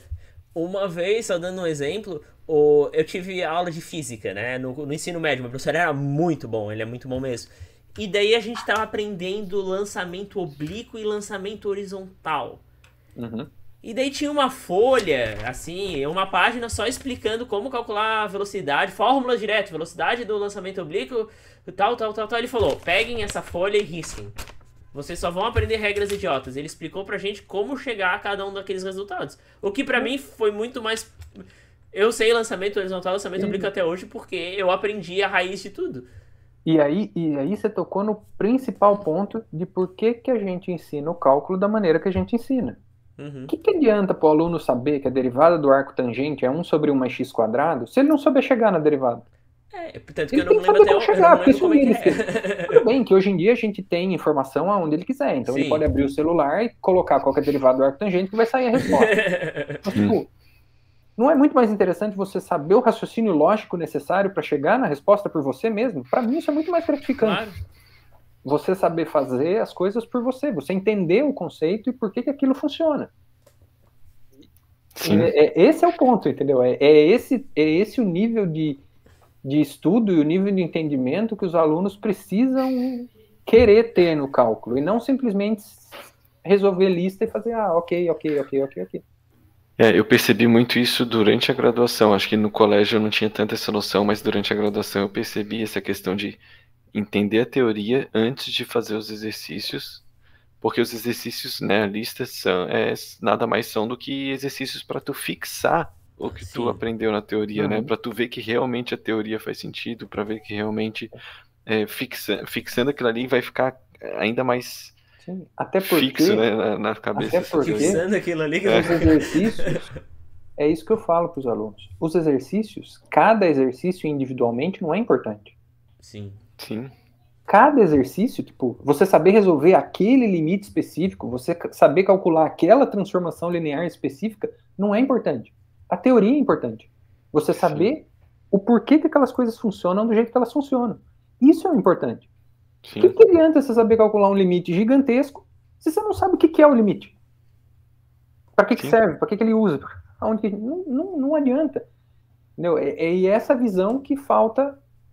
E assim, o que eu percebi agora, especificamente, nesse semestre, depois de 2 anos de ensino remoto. Antes, a gente tinha esse problema na primeira prova, e da primeira para a segunda, muitos alunos, a gente viu tô falando tá? Nas minhas turmas, eu vi uma melhora. Porque os alunos, eu fazia exatamente o que eu estou fazendo aqui, eu falava com meus alunos, como eles deveriam encarar a disciplina, como eles deveriam estudar, e aí da primeira para a segunda prova teve uma melhora. Nesse semestre, depois da pandemia, eu precisei das 2 primeiras provas, porque a primeira prova foi para mostrar para eles, falar, pessoal, não é igual ao remoto. É diferente aqui. Aí agora, na segunda prova, pessoal, é diferente do remoto, mas vocês ainda não entenderam como é diferente. Vocês precisam agora, para a terceira, estudar desse jeito. Então foi um processo em 2 etapas, o que antes foi uma só. Agora foi em 2. Mas como assim é diferente aí? Como é que foi o remoto para ti e o que tem de diferente? Olha, é o seguinte, o remoto foi complicado, porque a gente não tinha nenhuma garantia de idoneidade do processo de avaliação. Então, tipo, o aluno podia olhar software, o aluno tinha internet à disposição, o aluno tinha pessoas para ele pedir, esse exercício eu não sei, faz aí para mim. Então, esse método de estudo, de tipo fazer lista, funcionava. Porque quando ele não conseguia, cara, se aparecia um limite lá, bate a foto com o Photomatch lá e saía o resultado do limite para ele. Ele tinha o Google à disposição. Ele tinha a maior biblioteca do mundo à disposição dele na hora de fazer a prova. Então, tipo, por mais... E, assim, eu participei de alguns grupos de cálculo unificado, assim, né, que tentou fazer as provas iguais e tudo mais, e a gente sempre caía na mesma discussão, de, tipo, como tentar, digamos assim, dificultar as questões a ponto do aluno não conseguir fazer aquela questão com a ajuda de software. E a minha opinião era sempre assim, não precisa dificultar. Faz normal, para que a gente pegue aquele aluno que está querendo fazer o curso. Porque o aluno que fosse usar métodos ilícitos, iria usar com questões fáceis ou com questões difíceis. Sim, então, para ele, não ia fazer diferença. Sim. Agora, se a gente criasse questões incrivelmente difíceis, só ia ferrar o aluno que estava ali na honestidade fazendo a prova. Sim. Só que a gente viu várias situações que a gente não tem muito que ir atrás de fazer, mas, por exemplo, o aluno acessa todas as atividades com um IP em Florianópolis e nos dias da prova o IP dele é de Blumenau. Quer dizer, é o cara fazendo a prova? Pode ser que não seja, eu não sei. Pode ser que seja. Pode ser que o cara vá para Blumenau, na casa dos pais, para estudar, para fazer a prova, não sei. Mas é esquisito, então a gente não tinha como garantir. Fora a rede do WhatsApp que todo mundo respondia Exato. Então, assim, o nível de cobrança é totalmente diferente. E quando o nível de cobrança é diferente, o nível de estudo é diferente. O estudo acompanha a cobrança, não tem jeito. Sim, você sabe que você vai ser cobrado mais, você vai estudar mais. Eu sei que tinha alguns professores que pediam para todos os alunos entrarem na chamada com câmera ligada e fazer a prova ali enquanto a câmera tá ligada. Assim, dá pra burlar isso daí. Se a pessoa quer burlar, ela vai conseguir. Não... E outra, tipo, como é que eu ia fazer isso numa turma de 60 alunos? Eu nem ia conseguir ver os 60 ao mesmo tempo, sabe? Tipo, não tem. O cara podia pôr uma foto dele na frente também. Ele nunca ia saber que tava a foto dele. Então, não tem muito o que fazer. Então, assim, é visível que o presencial é totalmente diferente do remoto. E são alunos que acostumaram 1 ano com o remoto. Uma coisa as aulas? Que é interessante falar é que a gente até publicou no nosso Instagram, para quem estiver assistindo, confira lá, as notas de corte dos cursos de engenharia esse ano, pelo vestibular da UFSC. Geralmente as notas de corte dos cursos de engenharia é acima de 60. No geral ainda, contando escola pública e particular. Nesse ano, teve nota de escola pública que, tipo, nota de escola pública não, nota de escola particular até, no geral, que a nota de escola de engenharia sanitária foi 26 pontos. Então, o ensino, os alunos que vocês estão recebendo, que os professores estão recebendo agora, estão com conteúdo absurdamente defasado. Conheço gente que trabalha num colégio aqui do centro, que é um colégio bem conhecido, do centro de Florianópolis, e pelo que eles estão falando, só uns 4 ou 5 alunos realmente sabem alguma coisa. A universidade, isso tem que... O que é bom a gente tem que falar. A universidade tem programas de auxílio aos estudantes nessas horas. Tem o PIAP, por exemplo, que tem aulas de pré-cálculo, tem aulas de pré-pré-cálculo, até onde eu sabia. Nossa Senhora. Nós temos muitos monitores de cálculo que têm disposição de vários horários. Então, assim, ferramentas tem, como tinha quando eu fiz a universidade. Então, as ferramentas tem. Só que o aluno tem que entender que a responsabilidade, a culpa pode não ser dele, por ele não saber o que ele precisava saber. Sim. A culpa é de muitas outras coisas que não é só dele. Mas, a partir de agora, a responsabilidade é dele. Sim. Então, pode a culpa não ser dele, mas a responsabilidade é dele. Então, é ele que tem que ir atrás, é ele que tem que aprender. Ah, não sei conteúdo de pré-cálculo. Pois eu vou aprender pré-cálculo. Eu vou estudar coisas que eu preciso saber. Ah, eu não sei algum conteúdo de geometria analítica plana. Pois eu vou aprender conteúdo de geometria analítica plana. Sim. Como tem na matemática e tem outras coisas. O cara vai fazer física. Putz, eu não sei nada de física, de mecânica clássica de ensino médio. Pois ele vai ter que ver, porque ele vai ver de novo muito mais difícil na física 1. Sim. Ou o cara que entrou em química, vai ter química lá inorgânica, química orgânica, química, não sei, as disciplinas de química. Ele vai ter que ter o conhecimento prévio do que ele tinha que saber no ensino médio. Então, só que cabe a cada um ir atrás. O problema maior é que a gente precisa dar para o aluno, a gente dá o suporte, tem as ferramentas, só que a gente precisa mostrar para o aluno como ele tem que fazer. Certo? E é isso que eu meio que tento dizer para todos os meus alunos sempre. O método de estudo. A época de decorar tabelinha, de decorar regrinha, fazer uma listinha e ir para a prova, ficou para trás. Infelizmente, acabou isso aí. Não é mais assim. Agora é onde você vai ter que pensar, vai ter que entender, vai ter que estudar e aí aplicar isso nos exercícios. Sim. E aí estar preparado para ir para a prova. Sim. E a prova, querendo ou não, é o que é. A turma reclama, porque a prova só mede o conhecimento daquele dia específico, o aluno pode não estar bem. Eu entendo isso. Mas, cara, não tem como eu colocar... Salvo eu tirar uma câmera, implantar um chip no cérebro da pessoa e ver o quanto ela estuda todo dia, e ver o quanto ela está esforçando, e ver quanto as ondas cerebrais dela estão trabalhando no momento do estudo, não tem outro método mais eficiente para avaliar pessoas em massa. Como é que eu vou avaliar 100 alunos, 60 alunos, que seja, que não seja fazendo provas? Sim. Certo? E outra, eu, por exemplo, as minhas provas são com consulta, todas elas. Sim. Descobri que não faz diferença, então eu dou com consulta. Não faz diferença. A porcentagem final é sempre a mesma. Porque o aluno que ia passar com consulta, na verdade, o aluno que ia passar sem consulta, passa com consulta. O aluno que não ia passar sem consulta, também não vai passar com consulta. A consulta não vai salvar o aluno que não ia passar. Ela não salva o aluno que não quer estudar. Já tive, conto nessa história, tive uma turma que um aluno chegou numa prova, que era a primeira prova do cálculo 1 com consulta, o cara chegou com um carrinho do Imperatriz cheio de livro. Meu Deus, é real essa história aí? Sim, chegou com o carrinho, lá do FI, sei lá como ele subiu com o carrinho no elevador. Mas ele fez, foi pra fazer graça, não é possível. Acho que sim, mas assim... Não adianta, ele vai ficar lendo todo o conteúdo ali. Quando o cara entra nesse nível, você sabe que ele não vai passar. Porque assim, se o cara precisa trazer um carrinho cheio de livro, é porque ele não tem ideia de onde estão os conteúdos. Sim. Sim. Porque um livro, a apostila do curso que eu disponibilizo, já é suficiente para ele fazer a prova. Ele podia vir só com a apostila. E talvez as listas dele de exercício resolvidas, se ele tivesse. O cara não precisa trazer um monte de livro para fazer a prova, entendeu?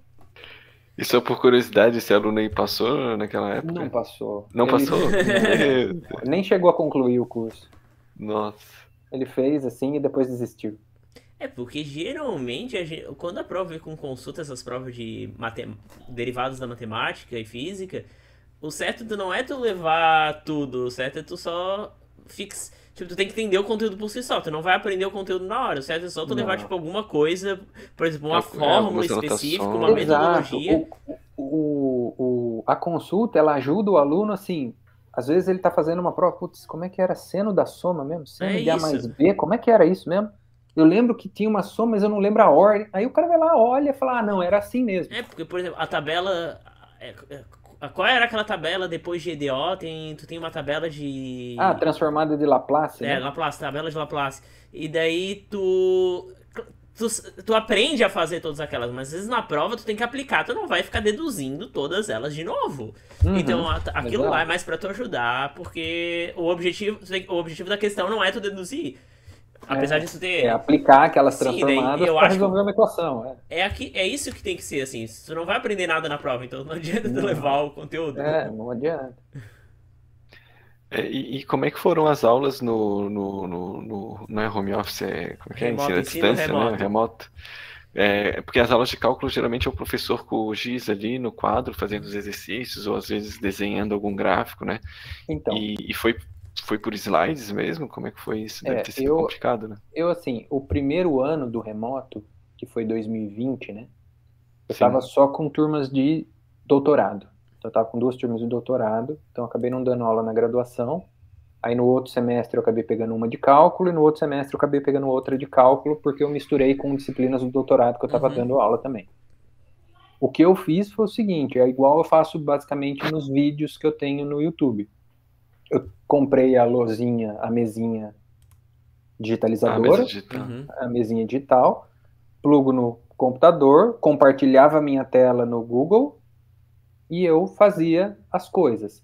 Na aula de cálculo, como eu participei desse unificado, outros professores gravavam as aulas teóricas e as aulas serviam para resolver exercício e tirar dúvida, né? Então os alunos tiravam dúvida e resolviam exercício.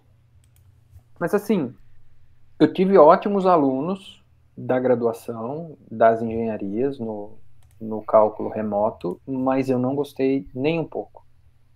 Era muito ruim, é muito ruim, porque a gente dava aula, geralmente, todos os alunos com câmera fechada, microfone fechado, então eu falava, tinha vezes que, como eu compartilhava a tela, eu não via mais os alunos ali, eu só estava vendo a minha tela. Às vezes, depois de alguns minutos, voltava, algum aluno falava, professor, você caiu faz um tempo. Nossa Senhora. Eu estava resolvendo um exercício inteiro e eu caí, porque... E assim, você falar as coisas, você tentar explicar a coisa para alguém e não ter aquele feedback instantâneo de olhar para a cara da pessoa e sentir se ela está entendendo ou não, é muito ruim. Pelo menos para mim era. Sim. Sabe, eu tava dando aula para minha parede, então era muito esquisito. Eu dei aula para, na soma, quase 70, 80 alunos, e pessoalmente, eu conheci, acho que uma aluna que veio falar comigo. Depois, esse semestre, quando começou o presencial, ela apareceu na minha sala, eu ia dar cálculo de novo, falou, professor, sou eu vim aqui falar com você, muito obrigado, professor. Então, mas de resto eu não conheço. Entendeu? Eu nunca vi na frente. Se eu cruzar, às vezes, na rua, eu não vou saber quem é. E é esquisito. É ruim. Eu não gostei muito, não. Eu odiava ter aula. Eu atrasei toda. Eu ainda tô fazendo disciplina do doutorado, tô no terceiro ano, só porque eu não aguentava aula assim. Eu não conseguia aguentar. É muito falta essa interação, assim. E qual é a diferença, assim, de ritmo, assim, de aula para o pessoal do doutorado? Eu imagino que não tem essas listas de exercício como a gente tem ali na graduação, né? Deve ser uma pegada mais... depende da disciplina e depende muito da área, né? Por exemplo, eu acredito que as aulas de doutorado na matemática são bem diferentes das aulas de doutorado que o Guilherme, por exemplo, está tendo na engenharia. Porque na matemática, por exemplo, o mestrado na matemática ainda é parte da formação. Dificilmente, são raros os casos onde no mestrado o aluno já desenvolve algo novo e publica um artigo. São raros os casos, sabe? São alunos muito diferenciados que fazem isso. Então, e aí, quando chega no doutorado, tem uma fase do doutorado em matemática que ainda é de formação. Então, ainda tem disciplinas básicas para os alunos. Nós temos exame de qualificação, que são provas escritas sobre essas disciplinas. Então, o aluno precisa saber a parte básica e tudo mais.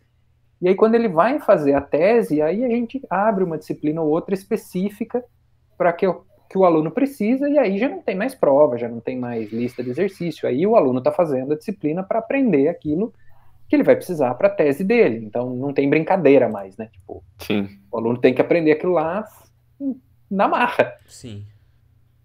Então, mas assim, a grande diferença do mestrado e doutorado da matemática para a grande parte das outras áreas é que a gente tem o mestrado praticamente todo E o começo, pelo menos o primeiro ano, ou o primeiro ano e meio do doutorado, ainda com muitas disciplinas de formação. São disciplinas muito mais difíceis, obviamente, mas elas ainda são disciplinas de formação, para o aluno conseguir desenvolver pesquisas em matemática.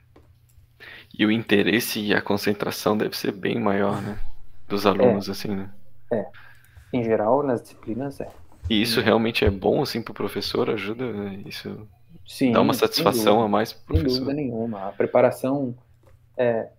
Não que eu não goste de disciplinas da graduação, eu gosto de cálculo, gosto de álgebra linear e tudo mais, mas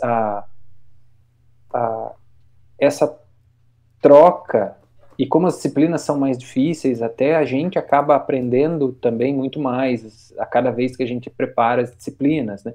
Porque, não que eu não aprenda com cálculo, mas é que assim, eu já não preciso mais estudar cálculo para dar aula de cálculo. Sim. Eu chego lá e dou aula de cálculo. Não preciso mais relembrar, refazer exercícios.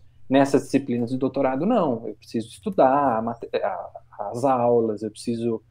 Se eu vou propor um exercício, eu preciso resolver ele primeiro, para ver se está condizente, se não é uma coisa muito absurda para propor. Então, tem coisas desse tipo. Hoje, atualmente, e eu também, esses tempos, eu estou com 5 alunos de doutorado. Então, e todos eles, e estava fazendo disciplinas com todos eles, né? Então, isso é bem divertido, assim. Pena que foi tudo no remoto.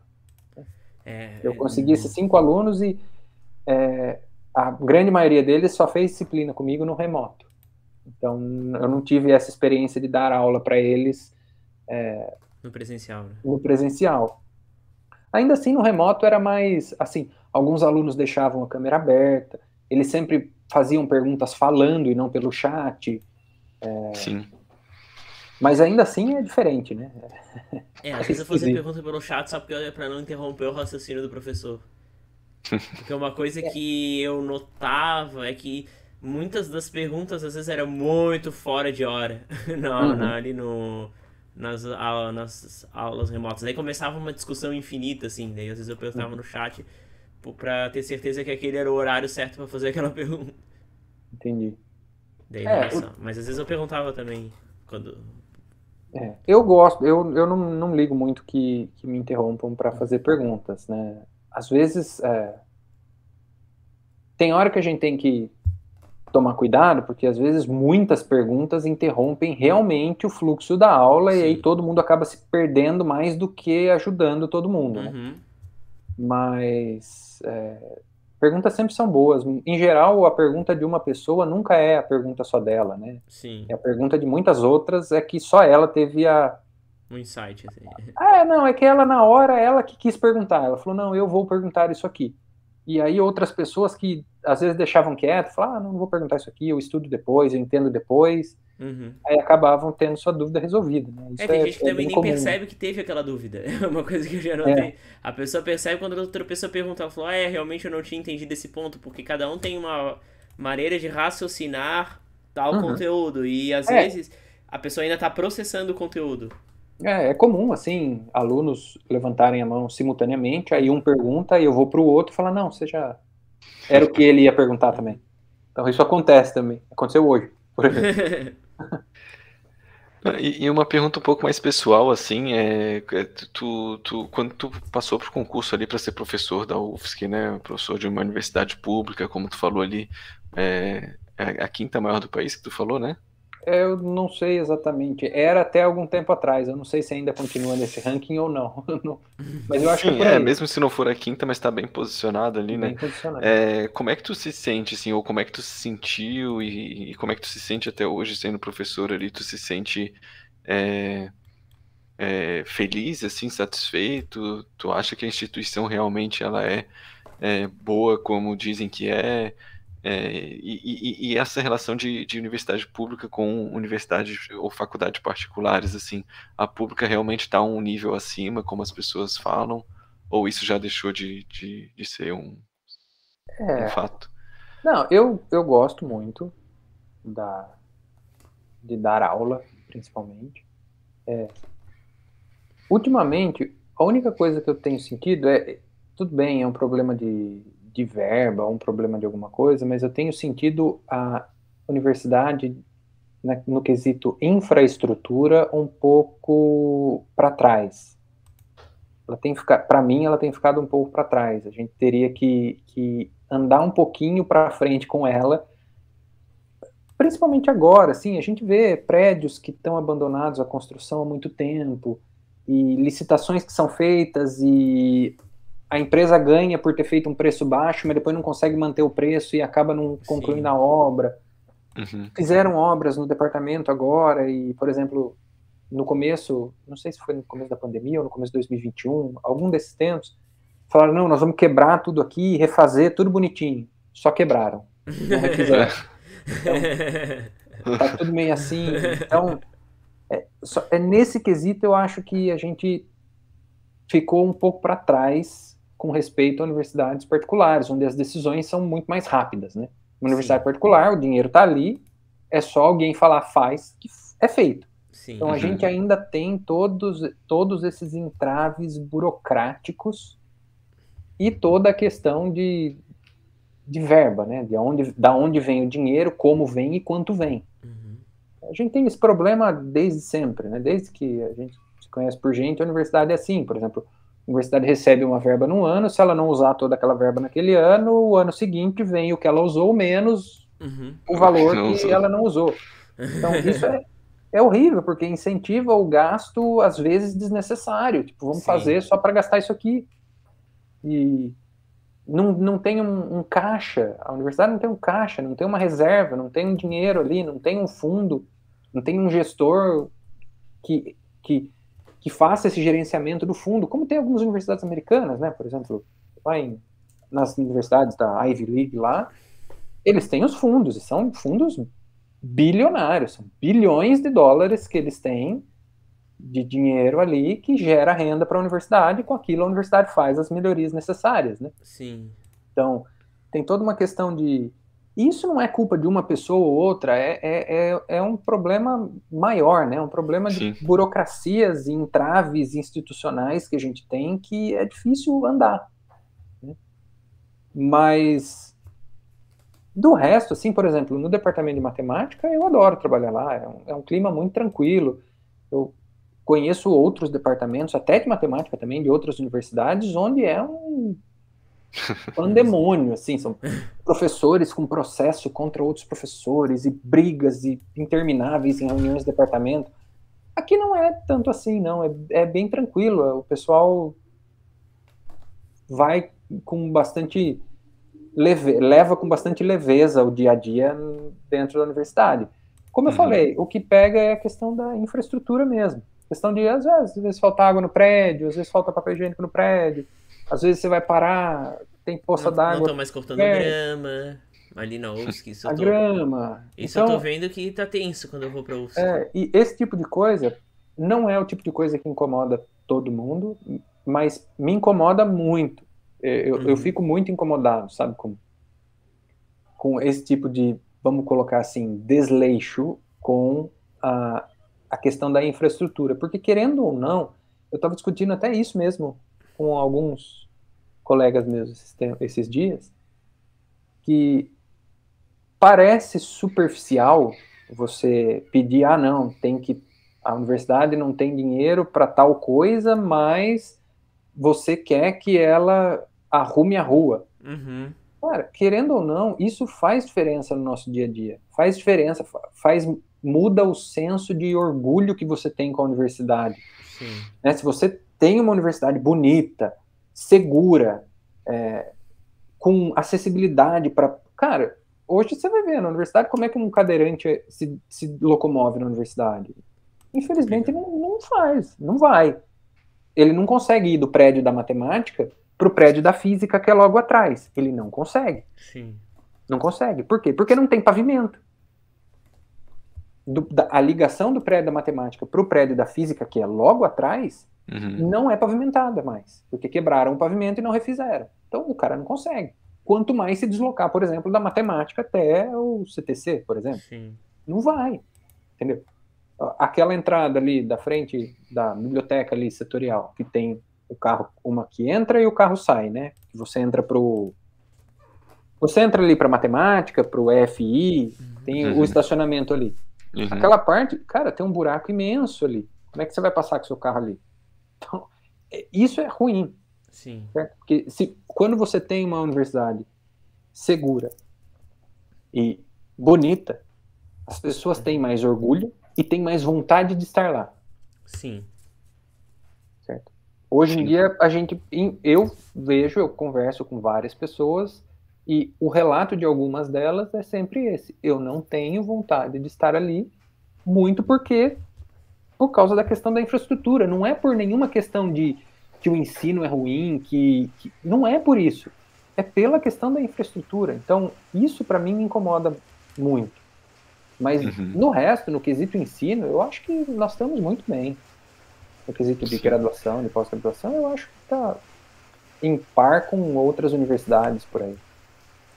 Agora, a questão da diferença da pública para a particular é mais uma questão de pesquisa. Né? Na pública a gente se volta muito mais para pesquisa do que na particular. Na particular tem pesquisa também, mas eu também não saberia dizer com precisão como é a pesquisa feita nas universidades particulares, porque eu nunca trabalhei numa particular para saber.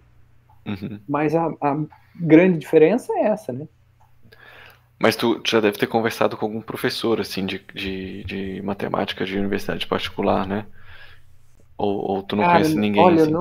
eu tenho poucos contatos com professores de matemática de universidades particulares. Assim, tipo, tu a conseguiu... questão toda é que a formação, como às vezes as universidades particulares, elas têm currículos mais enxutos, uma para não aumentar o custo para a universidade e outra para oferecer um preço acessível para o aluno. Então, às vezes, por exemplo, eu conheci um colega meu que fez matemática numa universidade particular. Ele viu cálculo 1 no último semestre dele, e só. Na graduação de matemática. Na graduação de matemática. Nossa. Então, ele viu o integral foi a última prova da graduação dele, e ele fez uma prova sobre integrais. Então, assim, e aí? Mas será que não era a licenciatura que ele fez ali? Não, mas mesmo que fosse, né? O da licenciatura na nossa universidade não é assim. Porque é muito complicado, né? A gente, como professor, a gente tem que sempre querer saber mais do que só aquilo que a gente ensina. Não dá para a gente saber só aquilo. A gente tem que ter um conhecimento muito mais profundo, até para conseguir passar muito melhor e formar alunos com cada vez mais excelência, né? Não tem como a gente só, vou te ensinar isso aqui, e é isso aqui só que eu sei, e é isso aqui que eu vou te falar. Não, você tem que ter um conhecimento, você tem que estar ali, né, com vontade de aprender cada vez mais e estar trabalhando, principalmente em matemática, quando a gente vai ensinar, a gente tem que trabalhar em matemática de alto nível, porque, por exemplo, muitas das coisas que eu sei de matemática, ou que eu sei de cálculo, por exemplo, não foram aprendidas em cálculo. Foram aprendidas em outras matérias muito mais complicadas que cálculo, que fizeram com aquilo que é dado em cálculo fosse muito simples para mim. E sendo simples, eu consigo explicar de maneira simples e completa. Sim, com certeza. Eu já vi muito essa expressão. Tipo, que tu tem que aprender o todo para ensinar um pedaço desse pedaço, todo. Porque senão o ensino fica complicado. Se você só sabe aquilo e você não sabe o contexto maior onde aquilo se encaixa, às vezes a sua explicação não é a mais simples possível. Você não consegue colocar aquilo em termos simples. Entendi. Bom, eu queria trazer aqui um assunto que é a questão de curiosidades que eu vi lá no Instagram do Matheus, né? Que lá tu postou 6 curiosidades sobre você e uma delas é que você não gosta de bolo, né? Nem com recheio, né? Nem bolo recheado. Nada. E chamou muita atenção porque eu nunca conheci alguém que não goste de bolo. Como é que é isso? Foi um trauma de infância? Não, nunca gostei. Trauma de infância. É assim, eu abro a exceção para esses cupcakezinhos, assim, mas tem que ser com muito recheio. Aí tem que ser onde a mordida, o recheio toma conta e eu não sinto a massa. Tipo isso. Mas desde pequeno, eu nunca fui muito de doce. Depois que eu conheci minha esposa, ela gosta muito de doce, aí eu passei a gostar mais de doces do que antes, mas eu nunca fui muito de doce. Eu gostava só de sorvete, era uma coisa assim, brigadeiro, Eu também não sou mas muito de doce. o bolo é uma coisa que eu nunca gostei. Não sei, a textura da massa não cai bem pra mim. Não sei, Não é nenhuma questão de sabor, então, é a textura não, é mesmo. mais de textura. Eu acho que Caramba. é textura, é temperatura, sabe? O bolo é uma Uhum. coisa que meio que aquele bolo, por exemplo, principalmente esses mais simples, assim, de fubá, essas coisas assim, Aham. a pessoa faz, aí deixa lá, aí você vai comer, corta uma fatia e come como se fosse comer um pão, assim. Mas pra mim um doce tem que ou tá gelado ou ser um chocolate derretido, alguma coisa assim, tem que estar quente. Aí não tem aquela temperatura, é um negócio meio temperatura ambiente que pra mim não combina. Não como. E não tomo nada de álcool. Nem por Ah, religião, não, por nada, isso porque daí já é isso eu mais não. comum. Isso daí já é É, mais comum, Isso não é até comum. Eu, por eu exemplo, não também bebo não também. tomo muito, acho que o Guilherme também não toma muito, né, Não, Guilherme? eu não tomo nada. Não toma nada. Daí eu já é não mais tomo nada comum. também. Nada, nada, nada. E até entendo também porque o álcool tem um gosto ruim, assim. O pessoal diz que tem que aprender a tomar, mas Eu na nunca vi verdade o sentido gosto em é que é aprender ruim. a tomar. Para mim aprender a tomar, você fala assim, não, você tem que aprender a gostar. Fala, pra quê? É caro pra caramba. Sim, Deixa eu gastar em outras coisas. Sim. exatamente. Isso é um bom pensamento que eu levo pra minha vida, assim. Se uma coisa é cara, tu tem que aprender a gostar de sushi. Eu não gosto de sushi. Eu falei, pra que Eu que eu vou também não aprender a gostar gosto. de sushi? Sushi é Sushi, caro. sushi eu não gosto também, não. Sushi eu não Graças gosto. a Deus que O eu não sushi gosto ele é de quase sushi. uma temperatura ambiente também, né, Matheus? Tipo, Eu não gosto ele não também. chega a ser Sushi, gelado nem quente. Outra coisa que ele falou também é que já disputasse torneios estaduais de tênis de mesa. sim. Nunca fui muito bom, tá? Mas já disputei. Eu treinei. É que assim, eu lá na minha cidade, eu era sócio de um clube desde que eu nasci até meus 20 e pouquinhos anos, eu fui sócio de um clube que era muito perto da minha casa. E, e aí eu tava procurando um esporte para fazer assim e tinha tênis de mesa. E um colega meu fazia tênis de mesa. E aí a gente foi viajar, foi uma viagem em grupo, assim, aí foi a família dele, foi a minha. E nessa viagem tinha lá uma mesa de tênis de mesa, a gente ficou brincando, eu não ganhei nenhuma. E na verdade acho que eu nunca ganhei dele, na verdade. Nem lá, nem depois. Mas aí, depois que a gente voltou dessa viagem, eu falei, eu quero aprender isso aí, porque ele jogava muito bem.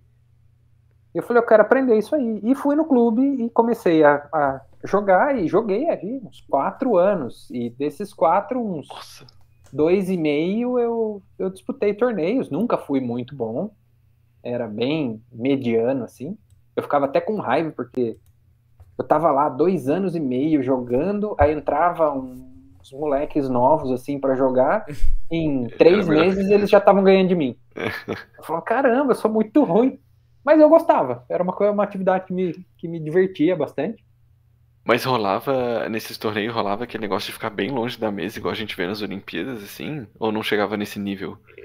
Sim, assim, eu não tinha muito.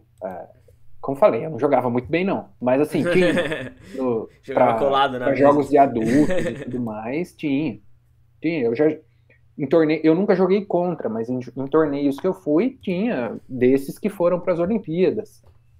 Que o pessoal fica longe lá, batendo lá de Por longe da causa da mesa, assim, força, né? né? Tem várias coisas, vários Não elementos, né? é, não é o comum, tá? Essas jogadas assim que a gente vê que os caras vai muito longe da mesa e tudo mais, às vezes é aquele ponto que os caras já estão meio, vamos brincar aqui e tudo mais, porque em geral o tênis de mesa é para você ficar o Perto mais ali. em cima da mesa possível, assim, tipo, você tem que ficar meio perto, é difícil sair muito longe, Eu achava porque que, quando eu vejo aqueles vídeos, eu achava que qualquer competição em alto nível, assim, né? Tipo as Olimpíadas e tal, era naquele, tipo, não, começou, já vai lá pra longe, porque vai vir porrada e tem que falar lá de não, longe. não, não. O ideal não é, né? O ideal não é ir para tão longe assim, é você ficar mais perto da mesa, né? Uhum. Sim. Porque mais perto da mesa significa que você vai se deslocar menos, então você vai gastar menos energia correndo, né? Sim, sim. Porque apesar da turma, o pessoal lá zoava a gente, né? O pessoal dos outros esportes falava, chegou o pessoal do tênis de mesa, vamos alongar, aí fazia assim. Porque falava que a gente não fazia nada, né? Só tinha que alongar o dedo só para jogar tênis de mesa. Sim. E não, o Mas tênis de eu mesa é um esporte que gasta. experiência de tênis de praia aqui, que eu jogo Uhum. com quadra. Tu ficar mais longe tem várias vantagens. Primeiro, as bolas mais rápidas, as bolas mais fortes, tu consegue pegar. Segundo, é muito mais fácil tu avançar do que tu recuar. Então, tu recuar, se, por exemplo, tu tá muito em cima da rede, no caso tênis de mesa não, se tu tá muito em cima da mesa, se a bola vem no cantinho, tu já era, tu não vai conseguir pegar. Mas se tu tiver atrás, é mais fácil tu pegar as bolas que estão fraquinhas, porque tu sai correndo, do que o contrário. Então, acho que esse é o motivo, assim, que os pessoal fica mais atrás. Eu prefiro jogar mais atrás. Não, mas assim, tem gente que joga, tá? Tem gente que gosta de jogar um pouco mais afastado. Sim. Mas, em geral, a gente tenta não se afastar muito. A gente tenta, às vezes, é como você falou, você afasta uma, você já tenta voltar para a seguinte. Você já tenta dar uma adiantada para a seguinte. Você não vai começar a ficar muito atrás, porque você vai ter que... Pô, seu deslocamento é muito grande. Você tem que ficar... Porque no tênis de mesa, querendo ou não, você tem lá o fundo da mesa, mas a atuação da bola é muito maior. Você tem um trapézio muito maior do que a mesa para você correr, né? Sim. Não é só aquele espaço ali. Mas, cara, depende do jogo também, né? E uma outra curiosidade também que o Matheus botou lá no Instagram é que durante a graduação tu escutou que não seria bom o suficiente para continuar na matemática. Sim, cara. Isso eu Que história é essa daí? E não é é engraçado que isso não é um relato, esse relato específico é meu, mas ele não é exclusivo meu. Tem muitas outras pessoas que falaram para mim que também escutaram isso, né?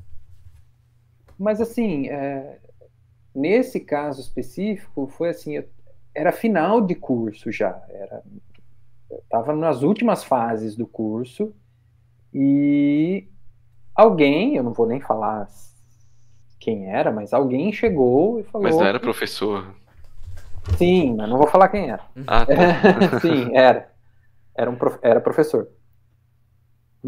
E chegou para mim e falou assim, olha, você tem que tomar cuidado porque eu tirava notas, eu tinha boas notas, eu me destaquei um pouco na graduação, depois que eu peguei esse tranco do primeiro semestre, que eu comecei a sentar e estudar e tudo mais, eu estudava muito, estudava quase de 10 a 12 horas por dia, dependendo do dia, eu passava estudando. Nossa senhora, amava a matemática. Né, o trabalho, o que eu falei, né, tem que recuperar o tempo perdido, né, eu falei, é minha responsabilidade fazer isso, não tinha escolha de não passar, eu tinha que passar, eu tinha que me formar, então eu tive que fazer. E eu acabei me destacando. Só que aí no final, eu nunca achei que eu fui alguma pessoa muito... Não costumo ser arrogante, assim. Não tento não mostrar nenhum tipo de arrogância, assim, tipo, eu sei mais que... Porque eu sei que eu não sei. Mas acho que não sei se a pessoa em questão achou isso de mim e achou, não, eu tenho que colocar esse cara no lugar e falou o seguinte, olha, você acha que você é muito bom? Você não é. Você tem sorte de ter pessoas ruins no seu redor e fazem com que você fique melhor, mas você não é bom o suficiente para isso aqui. Você tem que tomar muito cuidado. Aí eu falei, ok. O que eu vou falar nessas horas? Eu falei, ok, e continuei minha vida, né? Não tem muito o que fazer, né? Não vou ficar remoendo isso pro resto da minha vida. Tô aqui até hoje, né? Nossa, mas ele esculachou o pessoal ao redor também, né? O pessoal da tua turma, e na frente de todo mundo, esse que foi o pior. Nossa, mas tem gente que não tem muita ética, assim, eu acho. Eu acho que, não sei, é questão de, tipo, às vezes eu tento encarar assim, a pessoa achou que estava fazendo um favor, do tipo, não, eu vou acordar esse cara pra realidade para ele continuar. Tipo, se todo mundo começar a falar que ele é super bom, ele vai se achar o super bom. Coisa que eu nunca me achei. Mas talvez, eu sempre levo por esse jeito, assim, eu acho que a pessoa, na cabeça dela, ela achou que estivesse me fazendo um favor, mas a gente sabe que nem tudo soa assim, eu sempre né? digo assim, né, que toda história tem duas versões, a tua e tem a versão dele, e todo mundo tá certo nas suas versões, ninguém faz alguma coisa achando que tá errado, né? Exato. Provavelmente ele fez achando que tava certo, realmente. Eu tento sempre ver o lado do outro como se ele estivesse achando que para ele, aquilo que ele fez, para mim tá certo. Eu já escutei outras coisas também, em outras ocasiões, nessa linha de coisas, assim, e eu dificilmente levo no coração essas coisas, assim. Eu coloquei como curiosidade, porque é para para mostrar também para todo mundo que isso acontece com muita gente. Isso aconteceu comigo, como acontece com muita gente. As pessoas tendem a achar que estão sozinhas nessa. Tipo, a pessoa falou isso para mim. Nossa, eu fui o alvo dessa coisa absurda. E não é, acontece bastante, não acontece pouco, não. Mas assim, não levo muito pro lado pessoal. A pessoa achou que ela estava fazendo alguma coisa de boa para mim, sei lá, eu. Sim. Não, mas muito bacana essas curiosidades que tu botou ali. Eu até vou ver com o Guilherme aí da gente, nos próximos convidados do podcast, a gente sempre tentar a Falar pessoa sobre nos trazer curiosidades da algumas vida, assim. curiosidades, né? Vai ser Legal. Achei bem bacana. Então, eu tenho uma pergunta, agora voltando pro assunto. Eu queria que tu elencasse, assim, quais as disciplinas que os alunos mais penam da matemática, assim, tipo, os alunos de engenharia mais penam, então não vai falar aquelas bem específicas da matemática. Não, então, eu não sei, porque vários alunos já me falaram, não, o terror é o cálculo 3, ou o terror é o cálculo 2, ou o terror é o cálculo 1. Eu, assim, da pouca experiência que eu tenho com todas essas disciplinas juntas, eu falaria agora o cálculo 1, que é a primeira. Sim. Porque é justamente onde tem essa dificuldade maior, certo? Essa distância maior entre o conteúdo novo e o conteúdo antigo do ensino médio. Mas o que acontece em geral, que é o que eu vejo? Quando o aluno fala que o cálculo 2 dele foi muito mais difícil que o 1, geralmente é porque faltou aprender coisas do 1 para chegar no 2. E aí o 2 foi muito mais difícil. Sim. Quando ele vai para o 3 e ele vai lá, tirou seus 6 no cálculo 1 e 6 no cálculo 2 e muita coisa ficou sem ser aprendida dos dois primeiros, o terceiro é o mais complicado de todos, porque junta tudo, né? Porque é assim, o conteúdo é cumulativo, né? Mas às vezes, por exemplo, um aluno que teve um cálculo 1 super sofrido, só que foi com firmeza, estudou, entendeu como funcionam as coisas, às vezes o esforço que ele faz no cálculo 1 é tão grande que ele aprende tanto que os próximos ficam tranquilos. Fala, não, o cálculo 1 foi difícil, mas os outros eu consegui me virar bem. Porque ele já pegou o jeito de como estudar, de como de entender as coisas, e aí ele acaba indo melhor nos outros. Entendi. Mas, cara, assim, no geral depende muito de cada aluno. Eu falaria o 1, que foi o que eu, por exemplo, tive mais dificuldade. Mas depende muito de cada aluno. Depende do quanto ele pegou nos cálculos anteriores. Tem aluno que não gosta muito de álgebra linear, porque fala que é muito teórica. Né? O Guilherme aí sempre, não sei se era álgebra linear ou geometria analítica. Na época, assim. Porque eu cheguei, meu Deus, coisa abstrata. O canal que eu vi no YouTube me ajudou a entender. Espaços vetoriais, eu entendi finalmente o que era o ângulo entre duas matrizes com aquele canal. E eu queria que o Matheus talvez falasse um pouquinho, assim, pensando em alguém que está no ensino médio ainda, né, e vai prestar vestibular no final desse ano. Se ela passar no vestibular, ela vai entrar numa engenharia, numa matemática, e ela vai ter essa tal disciplina de cálculo que todo mundo fala, né? O que a pessoa precisa ter em mente, assim? Ela tem que se preparar ou ela nem tem que pensar nisso agora? Concentra no vestibular mesmo e depois enfrenta cálculo do jeito que der? Não, eu sou muito realista, assim, né? É tipo, eu tento não levar as coisas pro lado muito do imaginário, né? Do que a gente acha que funciona. Eu sempre sou a favor de focar na tarefa a ser feita. Então, se a pessoa está estudando para o vestibular, ela tem que focar agora em passar no vestibular. Uma vez que ela obtenha a vaga dela e ela vai fazer cálculo, aí no instante em que ela sabe que ela passou no vestibular e que ela vai fazer uma disciplina, um curso de exatas na UFSC ou em outra universidade, ela vai ter que ir atrás de aprender os conteúdos básicos do cálculo, que é o conteúdo de pré-cálculo. Então, ela principalmente, e como eu falei, procura o livro que é Matemática do Ensino Médio ou Matemática do Ensino Básico, eu não sei se é médio ou básico, mas é a Matemática do Ensino, aí eu não sei se é médio ou básico, o volume 1. Esse livro tem tudo explicado detalhadamente o que o cara precisa saber para se dar melhor no cálculo 1. E é do Elon Lima, né? Elon Lages Lima. Elon Lages Lima. Sim. Se quiser depois, eu acho que tem o link na página do INPA, que é do INPA esse livro, né, do Instituto de Matemática Pura e Aplicada no Rio de Janeiro. Pode colocar o link do livro, sei lá, na descrição do vídeo, para as pessoas conseguirem acessar e ver qual é o livro. É o volume 1. E aí, assim, se todo mundo que for olhar esse podcast, me segue lá no Instagram, me segue no YouTube. Qual que é o arroba lá no Instagram? É o arroba mcheckbortolan. Mcheck de... igual ao meu... C-H-E... Isso. M-C-H-E-Q-E Bortolan.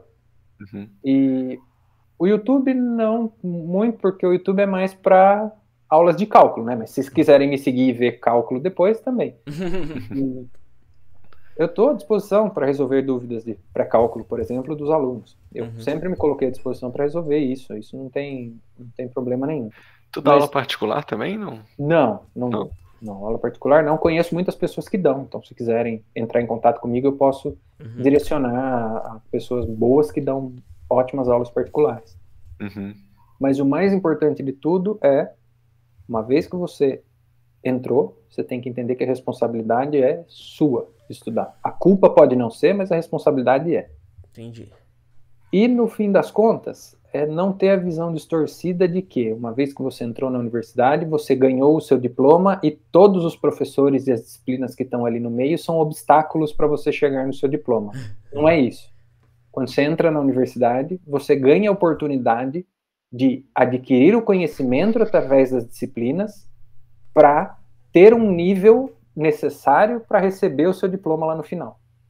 Então, o diploma não é o que você ganha quando você entra no vestibular. O que você ganha quando você entra no vestibular é a possibilidade de adquirir o conhecimento para ser merecedor do diploma no final. Entendi. Porque isso muda muito, né? Se você passa a ver aquele professor que está na sua frente como alguém que vai te ajudar a subir para chegar no diploma, e não como alguém que está te segurando para você não chegar no diploma, faz toda a diferença. Você passa a ter um aliado e não um inimigo ali na sua frente. E lembrando também que o diploma não vale nada se a pessoa não teve o conhecimento durante a graduação, não teve experiências, né? A gente sempre fala aqui no nosso podcast de estágios, de monitoria, de bolsas, né? De pesquisa ali. É isso tudo aí que vai agregando para a pessoa ser um bom profissional depois que tiver com o diploma na mão, né? Porque o diploma é um pedaço de papel, né? A questão toda é adquirir o conhecimento, saber usar o conhecimento e saber passar esse conhecimento para frente. E passar esse conhecimento para frente não quer dizer dar aula ou ser professor. Quando você vai apresentar algum trabalho, quando você vai fazer qualquer apresentação, fazer um relatório, fazer um projeto, fazer qualquer coisa, você está passando o seu conhecimento para frente. Então você tem que aprender justamente isso. Aprender o conhecimento necessário e conseguir passar ele para frente. Sim. Bom, então vamos pedir para ele dar os conselhos finais aí, Guilherme. Acho que até ele já deu aí um pouco de conselhos, né? Ele já deu os conselhos praticamente, mas é sempre bom dar... Então vamos pedir para ele dar um conselho diferente, assim. Ou sintetizar os outros. Então, esse é o teu momento. O que tu tem para dizer pro ouvinte que tá te assistindo, pros alunos que estão entrando na engenharia, ou que querem fazer engenharia, ou que já estão sofrendo nas mãos de professores de cálculo? Não, tô brincando. Eu sei que estão. Muitos estão. Mas não nas mãos dos professores, né? Porque a disciplina é difícil mesmo. Então, dê um conselho para esses alunos, assim. Já deu vários conselhos mesmo, mas uma coisa que tu acha mais importante. O meu maior é que o que vai fazer você aprender ou não é o seu trabalho. É o seu esforço, é a sua dedicação. De mais ninguém. Não é dos youtubers fazendo vídeos, não é do seu amigo explicando para você, não é do monitor explicando para você, não é do professor explicando para você. Isso ajuda muito, mas a diferença tá na hora que você entende que é o seu esforço que vai te levar para frente. É o seu estudo, é o seu trabalho e nada mais. E assim, já que o conselho foi um pouco curto, porque eu já tinha dado né, 2 conselhos antes ali, pensando em alguém que quer ser professor, assim, tens algum conselho, assim? Olha, o caminho para quem vai ser professor, pelo menos o professor universitário, já é bem definido, né? a graduação, fazer o mestrado, fazer um bom doutorado, ter bons artigos publicados e prestar o concurso, né? Aí cada concurso tem sua especificidade, né? Por exemplo, na matemática, pelo menos aqui na UFSC, o que o pessoal esquece muito é da prova escrita, né? A prova escrita é a primeira eliminatória. Só que o pessoal fala assim, eu vou lá, eu escrevo, é matemática, eu sei escrever isso aqui, e esquece de se preparar, tem que se preparar. O maior conselho é se preparar. Você tem que estar bem preparado para tudo que você for fazer. Então, você quer ser professor, você tem que se preparar para ser um professor. Porque o concurso vai ser cobrado tudo isso, vai ser cobrado como é a sua prova escrita, então como você compartilha o seu conhecimento escrevendo, vai ter prova didática, vai ter a prova de título, vai ter a prova de memorial, então você tem que se preparar, você tem que publicar artigos, você tem que dar uma boa aula, você tem que, é como tudo, né? Você tem que ser o mais bem preparado possível. Sim. Mas então é isso, eu fiquei bem satisfeito, Muito espero obrigado. que tenhas conseguido transmitir tudo que desejava. Se não, também pode falar com a gente, não tem problema. Então é isso, tens mais algum comentário, Rodrigo? Não, também queria agradecer ao Matheus. Vamos deixar ali o Instagram dele na descrição ali, né? O arroba dele. E também o nome do livro ali, se der pra botar o link a gente bota também. Beleza. Eu acredito que não tenha problema. E agradecer mais uma vez. Isso aí. Muito obrigado, Guilherme. Obrigado, Então Rodrigo, por aceitarem participar. Valeu então, Matheus. Valeu, Rodrigo. E a todos os nossos ouvintes, até a próxima.